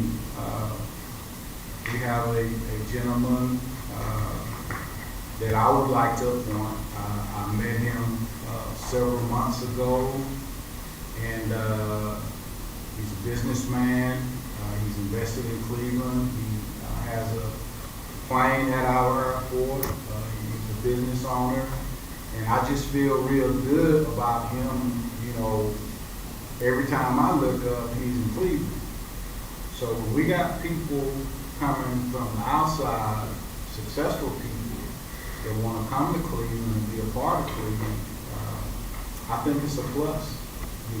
So I'd like to nominate Mr. John Williams to the Airport Advisory Committee. Do I have any questions or comments on that? If not, do I have a motion? I'll make the motion that we approve your appointment. I second. Okay, I have a motion by Mr. Terrell. I have a second by Mr. Lowry. Okay, all those in favor? Okay, motion carries 5-0. Mr. Williams, glad to have you on our team, sir. Thank you for the work. Yes, sir. Okay, now we'll have the Parks and Recreation Board. Scott. Basically, we've got 2 vacant spots that we still need to fill. One being actually a council representative. So this is a position that was vacated by Ms. Marilyn Clay when she left the council. But she filled one of our vacant member positions. So she is still on the board, but then her council representative seat is still vacant. And so we need to fill that seat with a council person. Ms. Desiree David is already one of the council representatives, but we do have 2, and so we need another position for that. And then we do have a vacant member spot as well that needs to be filled. We do not have any applications at this time that we've received for that board, but if there is any recommendations or nominations or somebody that would like to provide, that would be great. We need a nomination for the council position? Correct.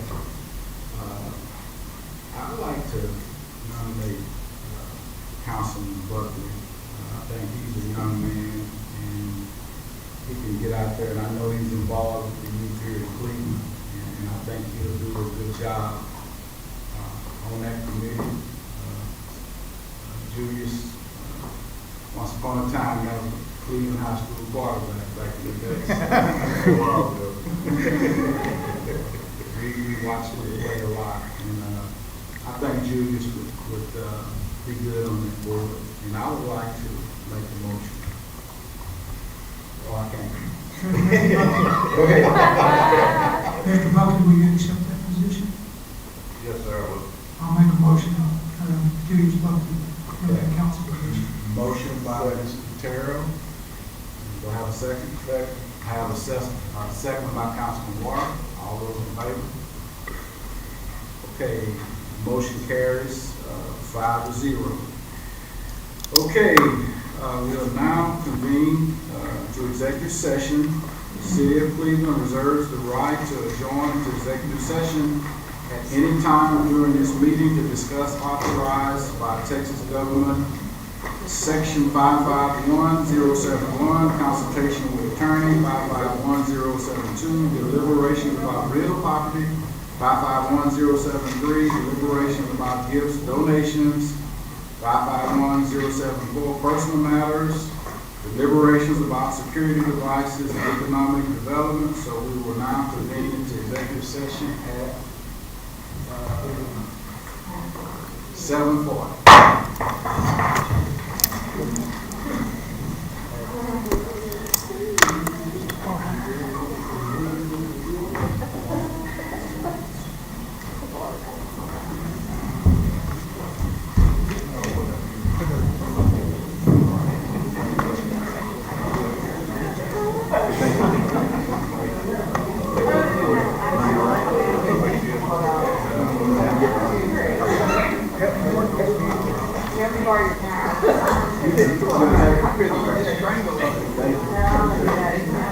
Thank you, Rob.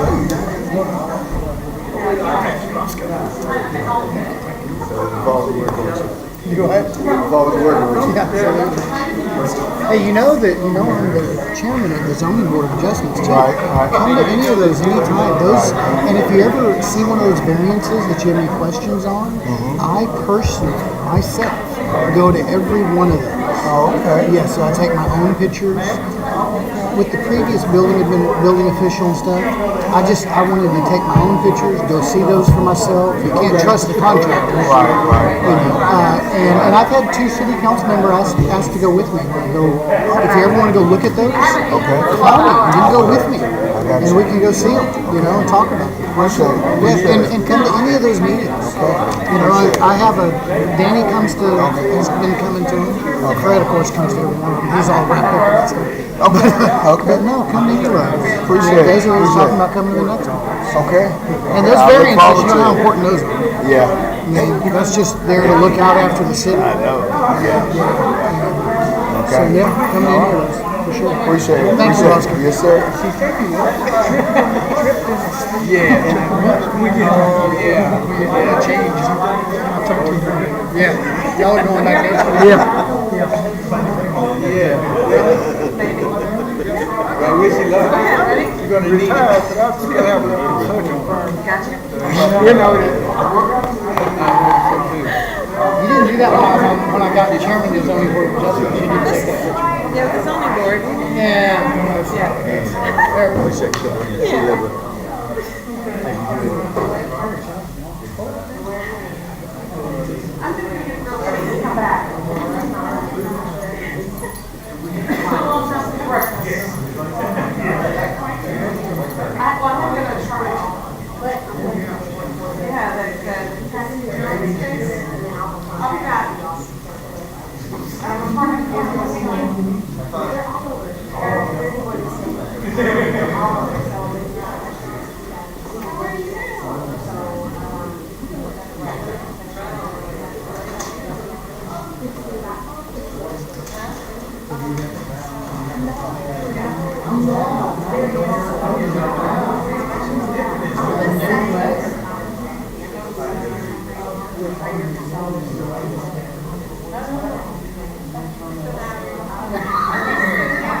Oh, I'm sorry.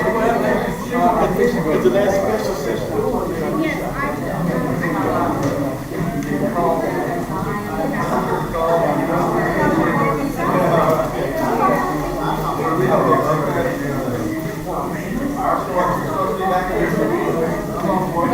Oh, not the other one. Not the other one.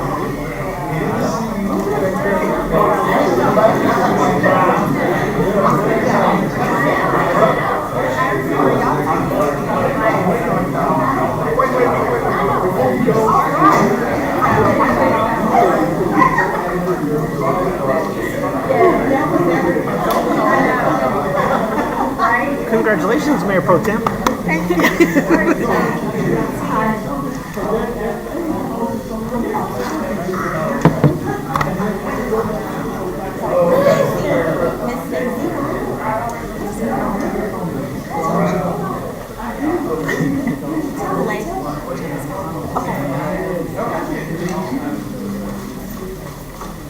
I want to be put on this city agenda. I like to bring my videos up here. All right. Interesting. Thank you, good morning. Young man, I appreciate you for helping us with all these. Why don't you call it back home? You know, when you on vacation, I'm bored. And I'm buzzing him. The expert. The expert. I'm bad, though.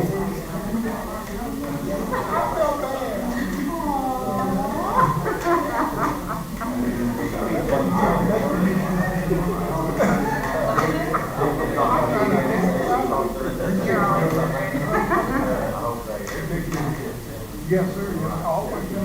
Yes, sir.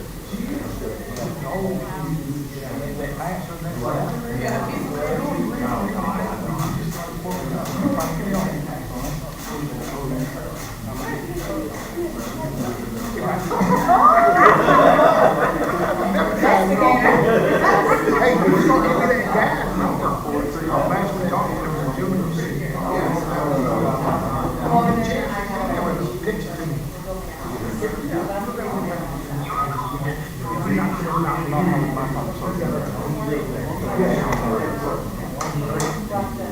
You don't mind? I appreciate it. Think about it.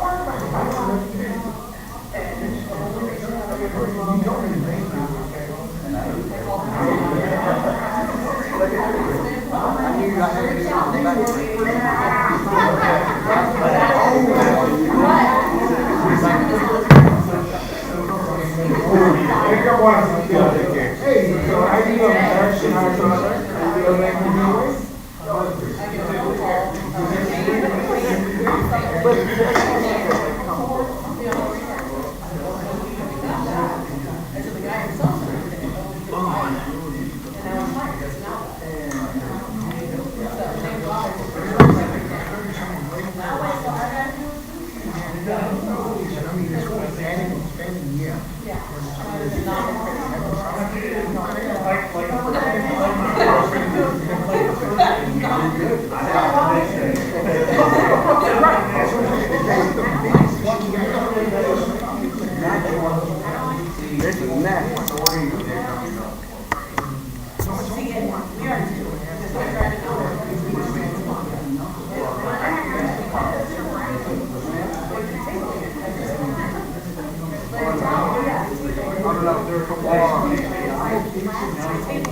still out. I'm still running. Running one back.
Doing well. We're hot.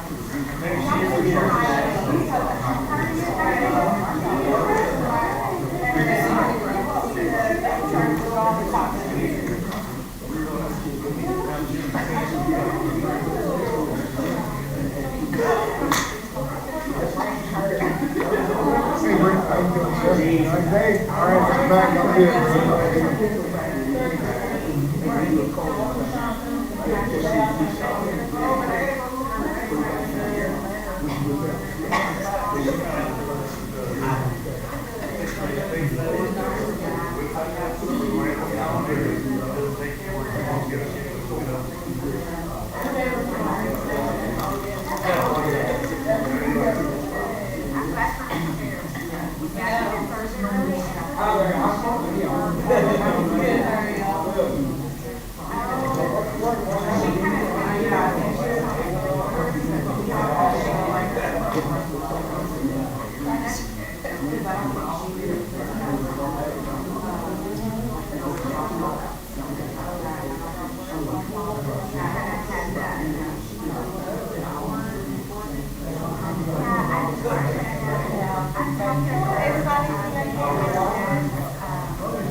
Massachusetts was.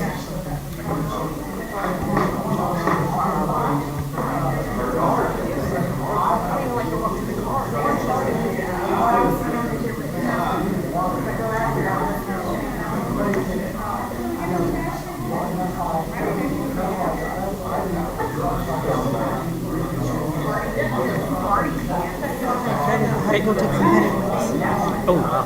And then just sitting up there. Yeah, and then these lights too. Yeah. I've had the AC turned down. It's slowly coming down. I bet it's getting cooler outside, but. Just like you turn this in, but What's that? They did some like evaluations. Yeah. She did some. Who? Rachel? Okay.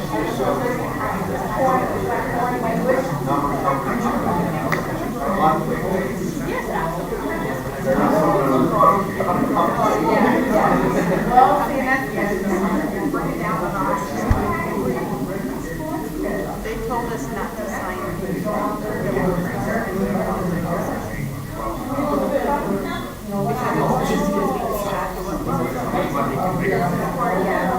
I don't plan to sign.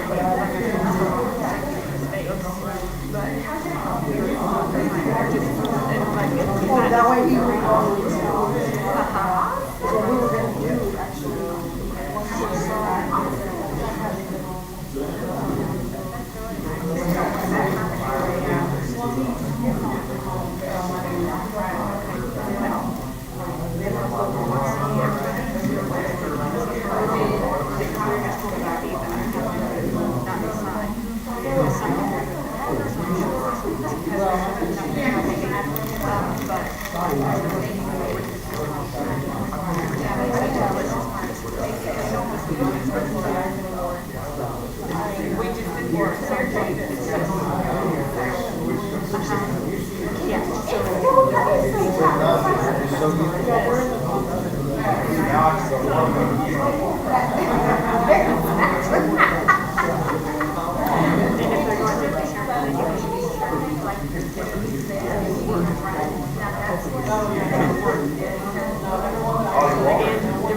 Yeah, I can't just turn it off. To record. Yeah. I will. You can't I'll hold try. down. You can't hold down to. Is it off now? What? Is it off now?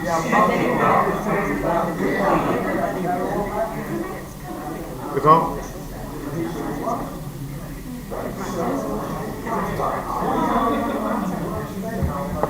Say something. Say something. Hello. Hello. Hello.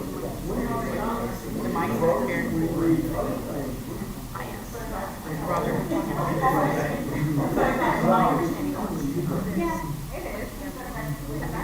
that affect this? Or no, that does not affect this. Okay, okay. Yeah, that's if I want to play the speaker. It's still on.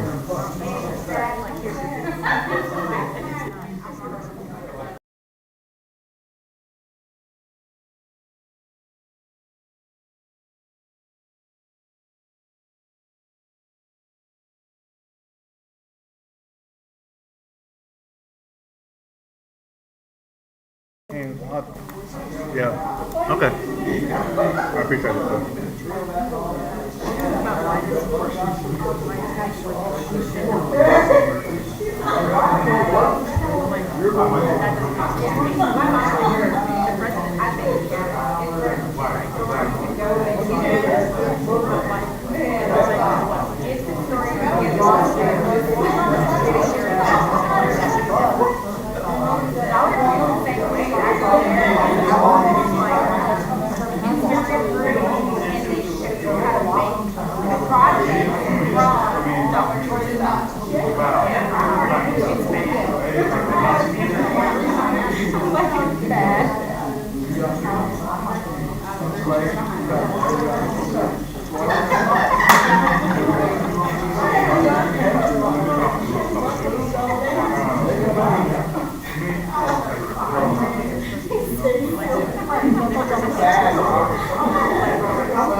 Yeah.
they're the ones who are wanting it because there's no She's the city one, she's the one that services. sent the email. So he's the one that originally came in here, spoke with Scott, spoke at the meetings. So that's what they're here. Yeah. Because, I mean, they don't have any services out there. But fire said that they'll still respond out there, but does that constitute that tax rate? I don't know. Well, electricity is separate. That's not a city provided service. Electricity or gas. So water, they don't have, but we should. Yes.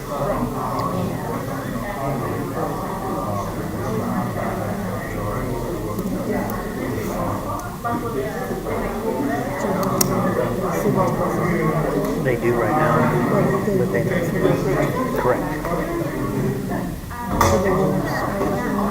But they wouldn't get, then there would be no services. It'd be all the county, just like me, only services I get are county.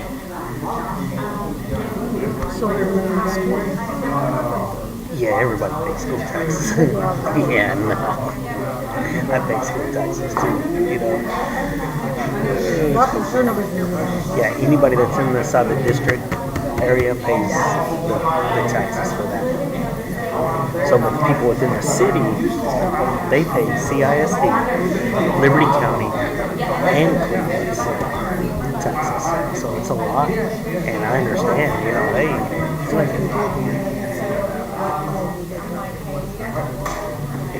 can't, then they just wouldn't pay taxes. Yeah. On city park, they would still pay CISD in Liberty County.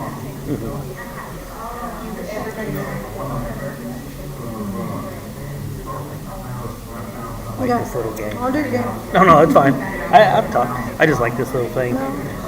It's a good time killer and it keeps my mind exercised. Thank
you.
I'm not mistaken. No, you don't understand. Hey, Rob.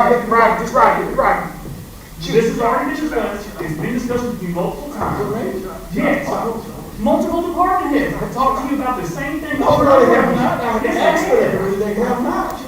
No, we don't raise the voice. We don't have authority to raise the voice through the science fiction. I'm not trying to intimidate you all off the way. You should be on I walked off. You followed me.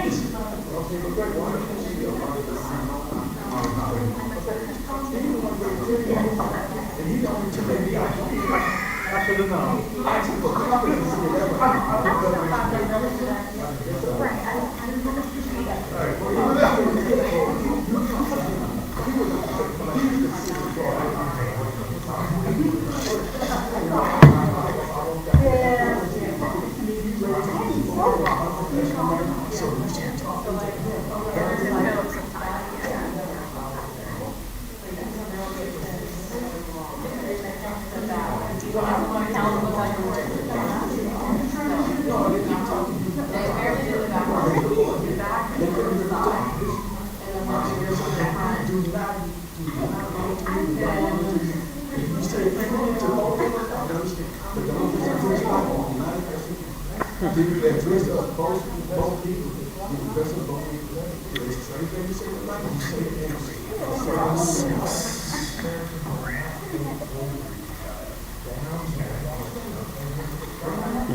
Like I promised you, don't worry.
Somebody has to do it.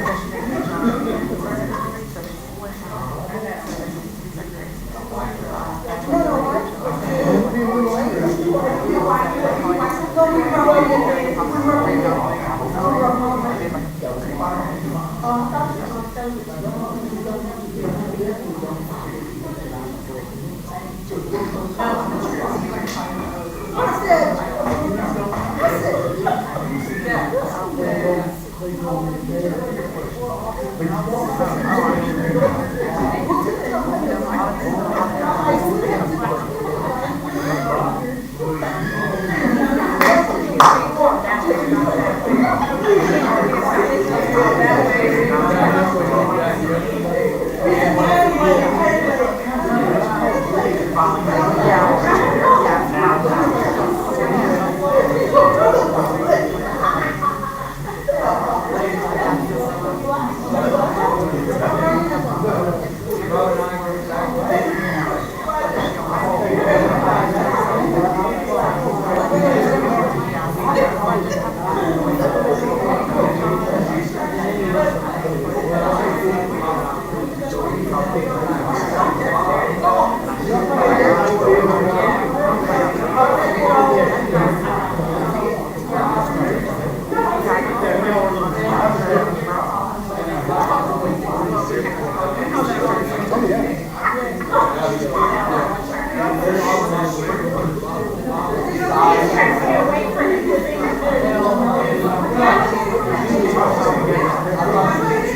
What's up, Nikki? I feel like you're all left out.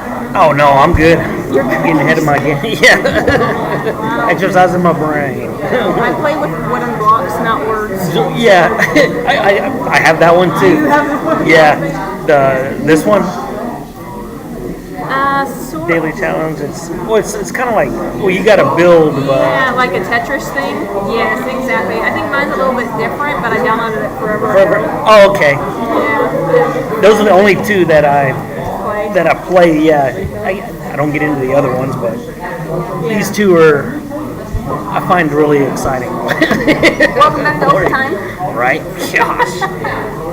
Hopefully not long, but. Oh yeah. Well, hopefully. Well, who's supposed to be? Usually deputy does this. Deputy. or deputy? Yeah. Oh, the deputy city manager, City city secretary. Yes.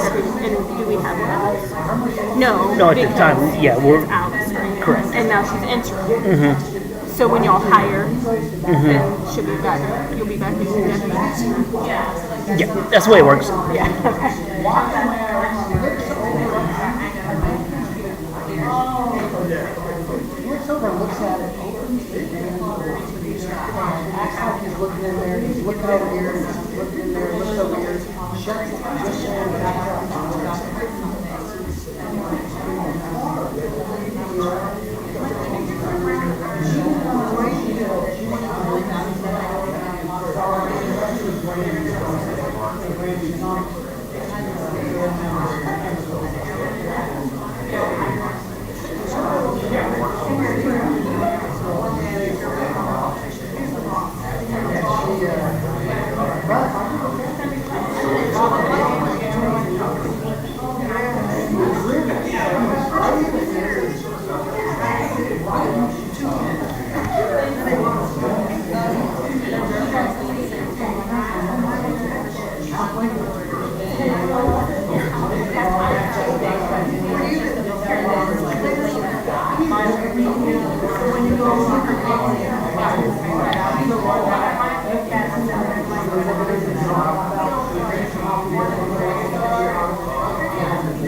You are a politician.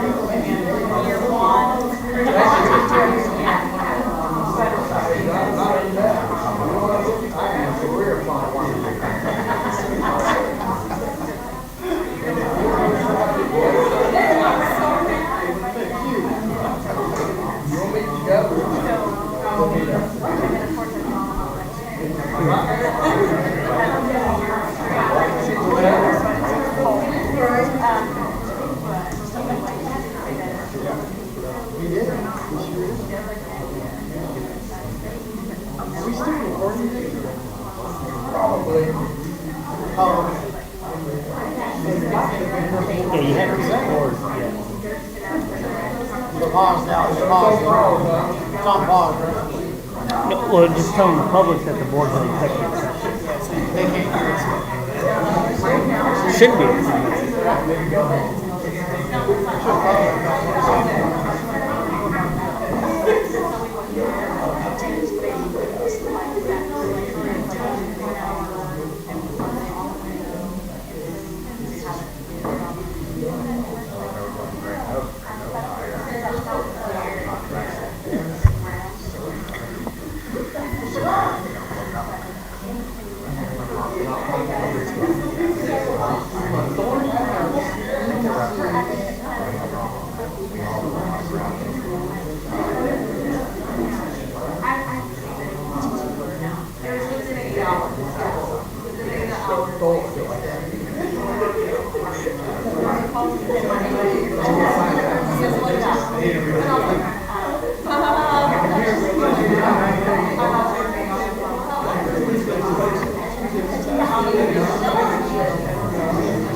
Congratulations,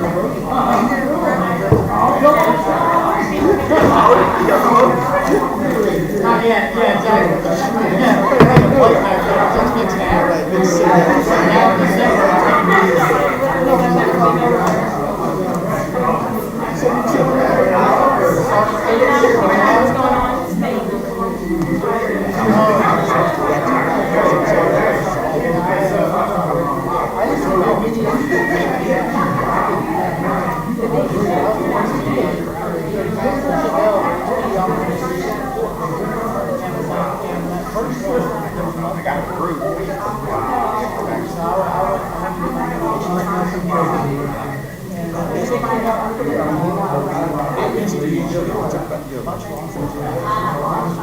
Then I start doing some stuff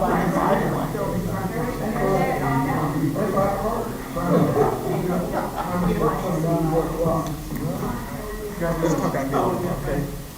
Let's talk about building.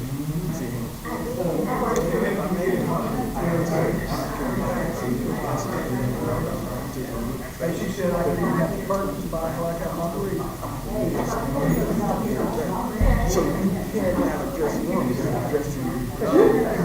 We'll bring this stuff from the cities and what now?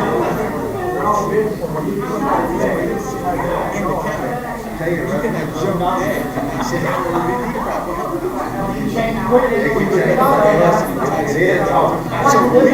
it is.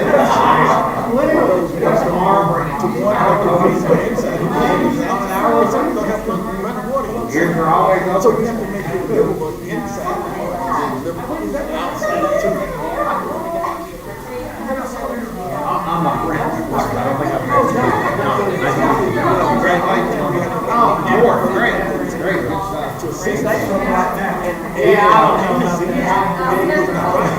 So we have to just go back. I like my thought. People have these grounds. They have built on this thing, right? We may ask the village to build some stuff. So now we bring those things so we can. We do, that's because the whole country is. The whole country is. When you see where 1% of your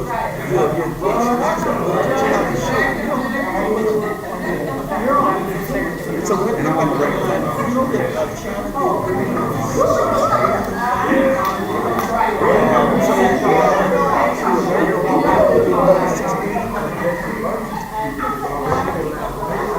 so we're 10 times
came here on behalf of the city.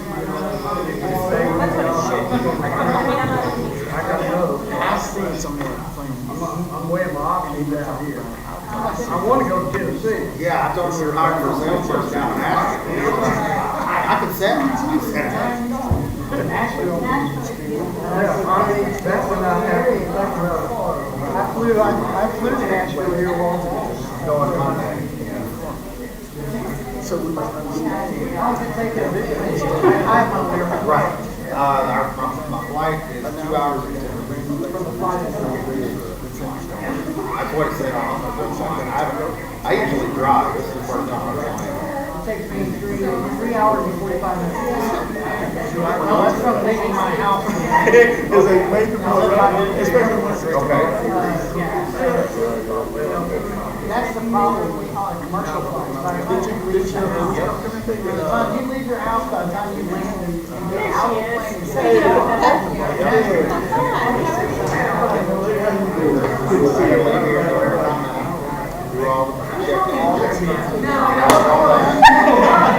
Hello. she's supposed to be one of my best friends. I just get my plane. Where'd you run off? Yeah, we won here. Sir, you've been appointed to the No, he said it's off. Yeah, airport board.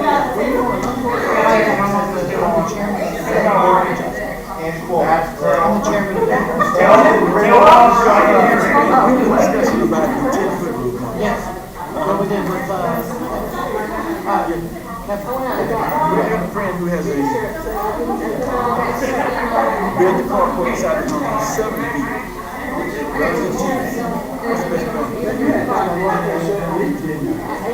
And how do you get there? apartment in over there. Okay, so what's typically entail there? He just has to put into the variance, and then they, as soon as he puts it in, they'll get the Well, typically with that, we have to be 17 or what typically take place. Do you come out to see? I personally do. I don't know when it comes to it.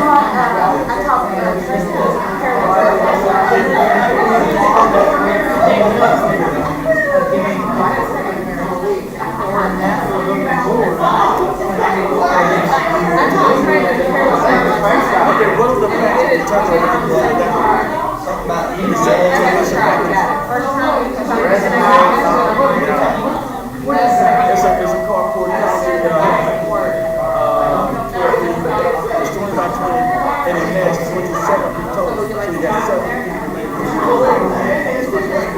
What is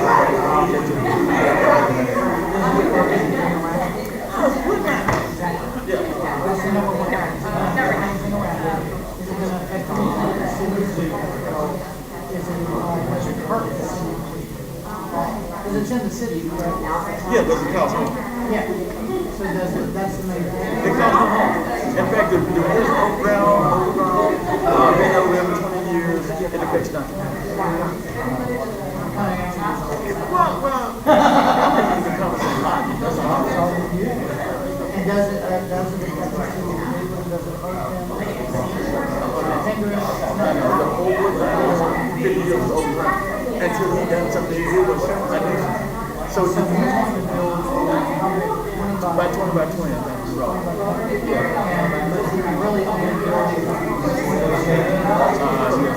Subtract 3 more bit, you get something with that man. But he think he needs 10 of each car together to go worth the 1. 20 by 20. Yeah, so she's the lady right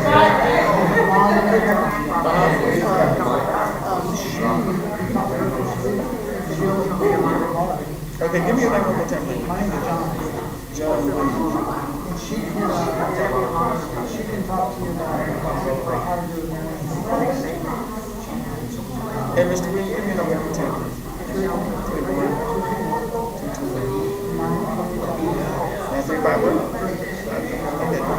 Okay, yeah, great.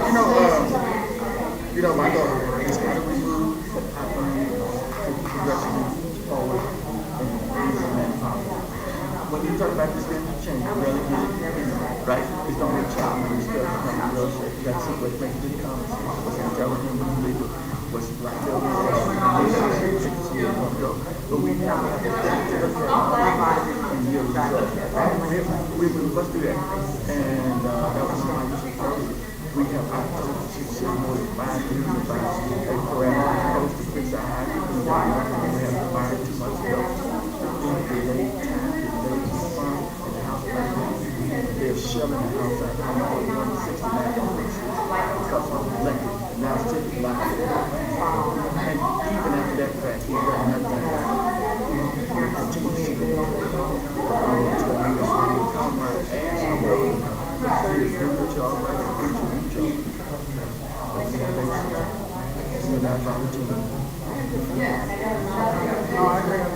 Well, and on that, all you do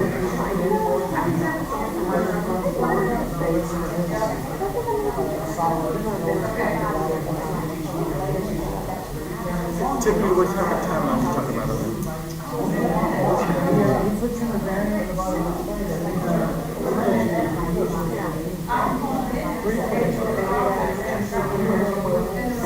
and his problem that young wife. She wanted that young wife. She wants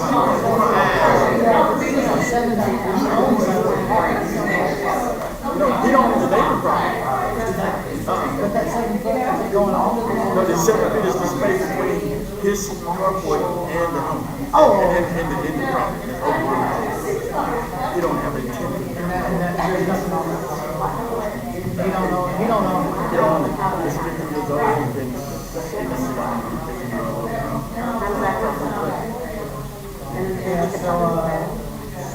so yeah, that's what he was to see how far he can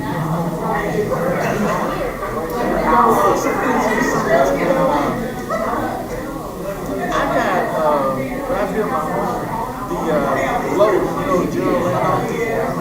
They came out and did a topographical survey, and they put a little tag there in the middle of the road, so you can stay on the stick there.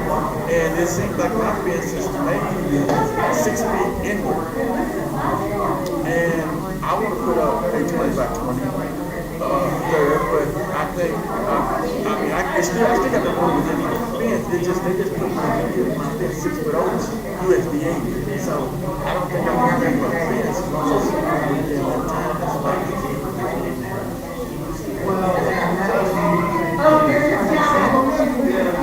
No. For my 10 foot width on the side. But it's already there now. What's that? Yeah, my fence there. It's been 27 years.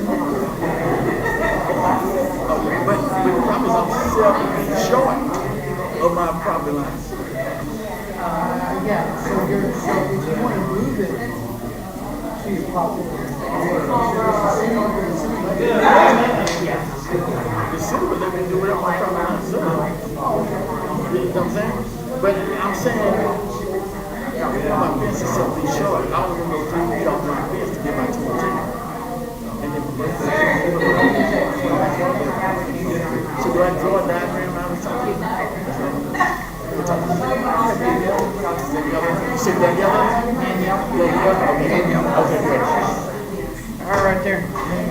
Hi, how are you? Gail? Meet you? Yes, sir.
He was upset that I came here tonight, and I said, so he was going to put your side there? I said, yeah, he sat behind me, and he goes, all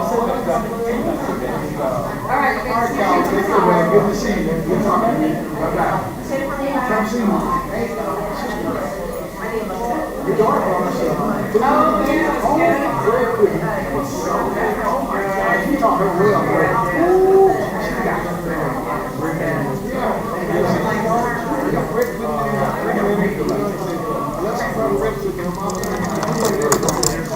Who's that? you know what? She got teased the other day at the sheriff's office. The sheriff was saying, well, I know it's not super favorite. I know it's not your favorite. And she said, yeah. She said, actually, no. And the sheriff said, and I'm like, fuck off. Fuck off. It's your favorite.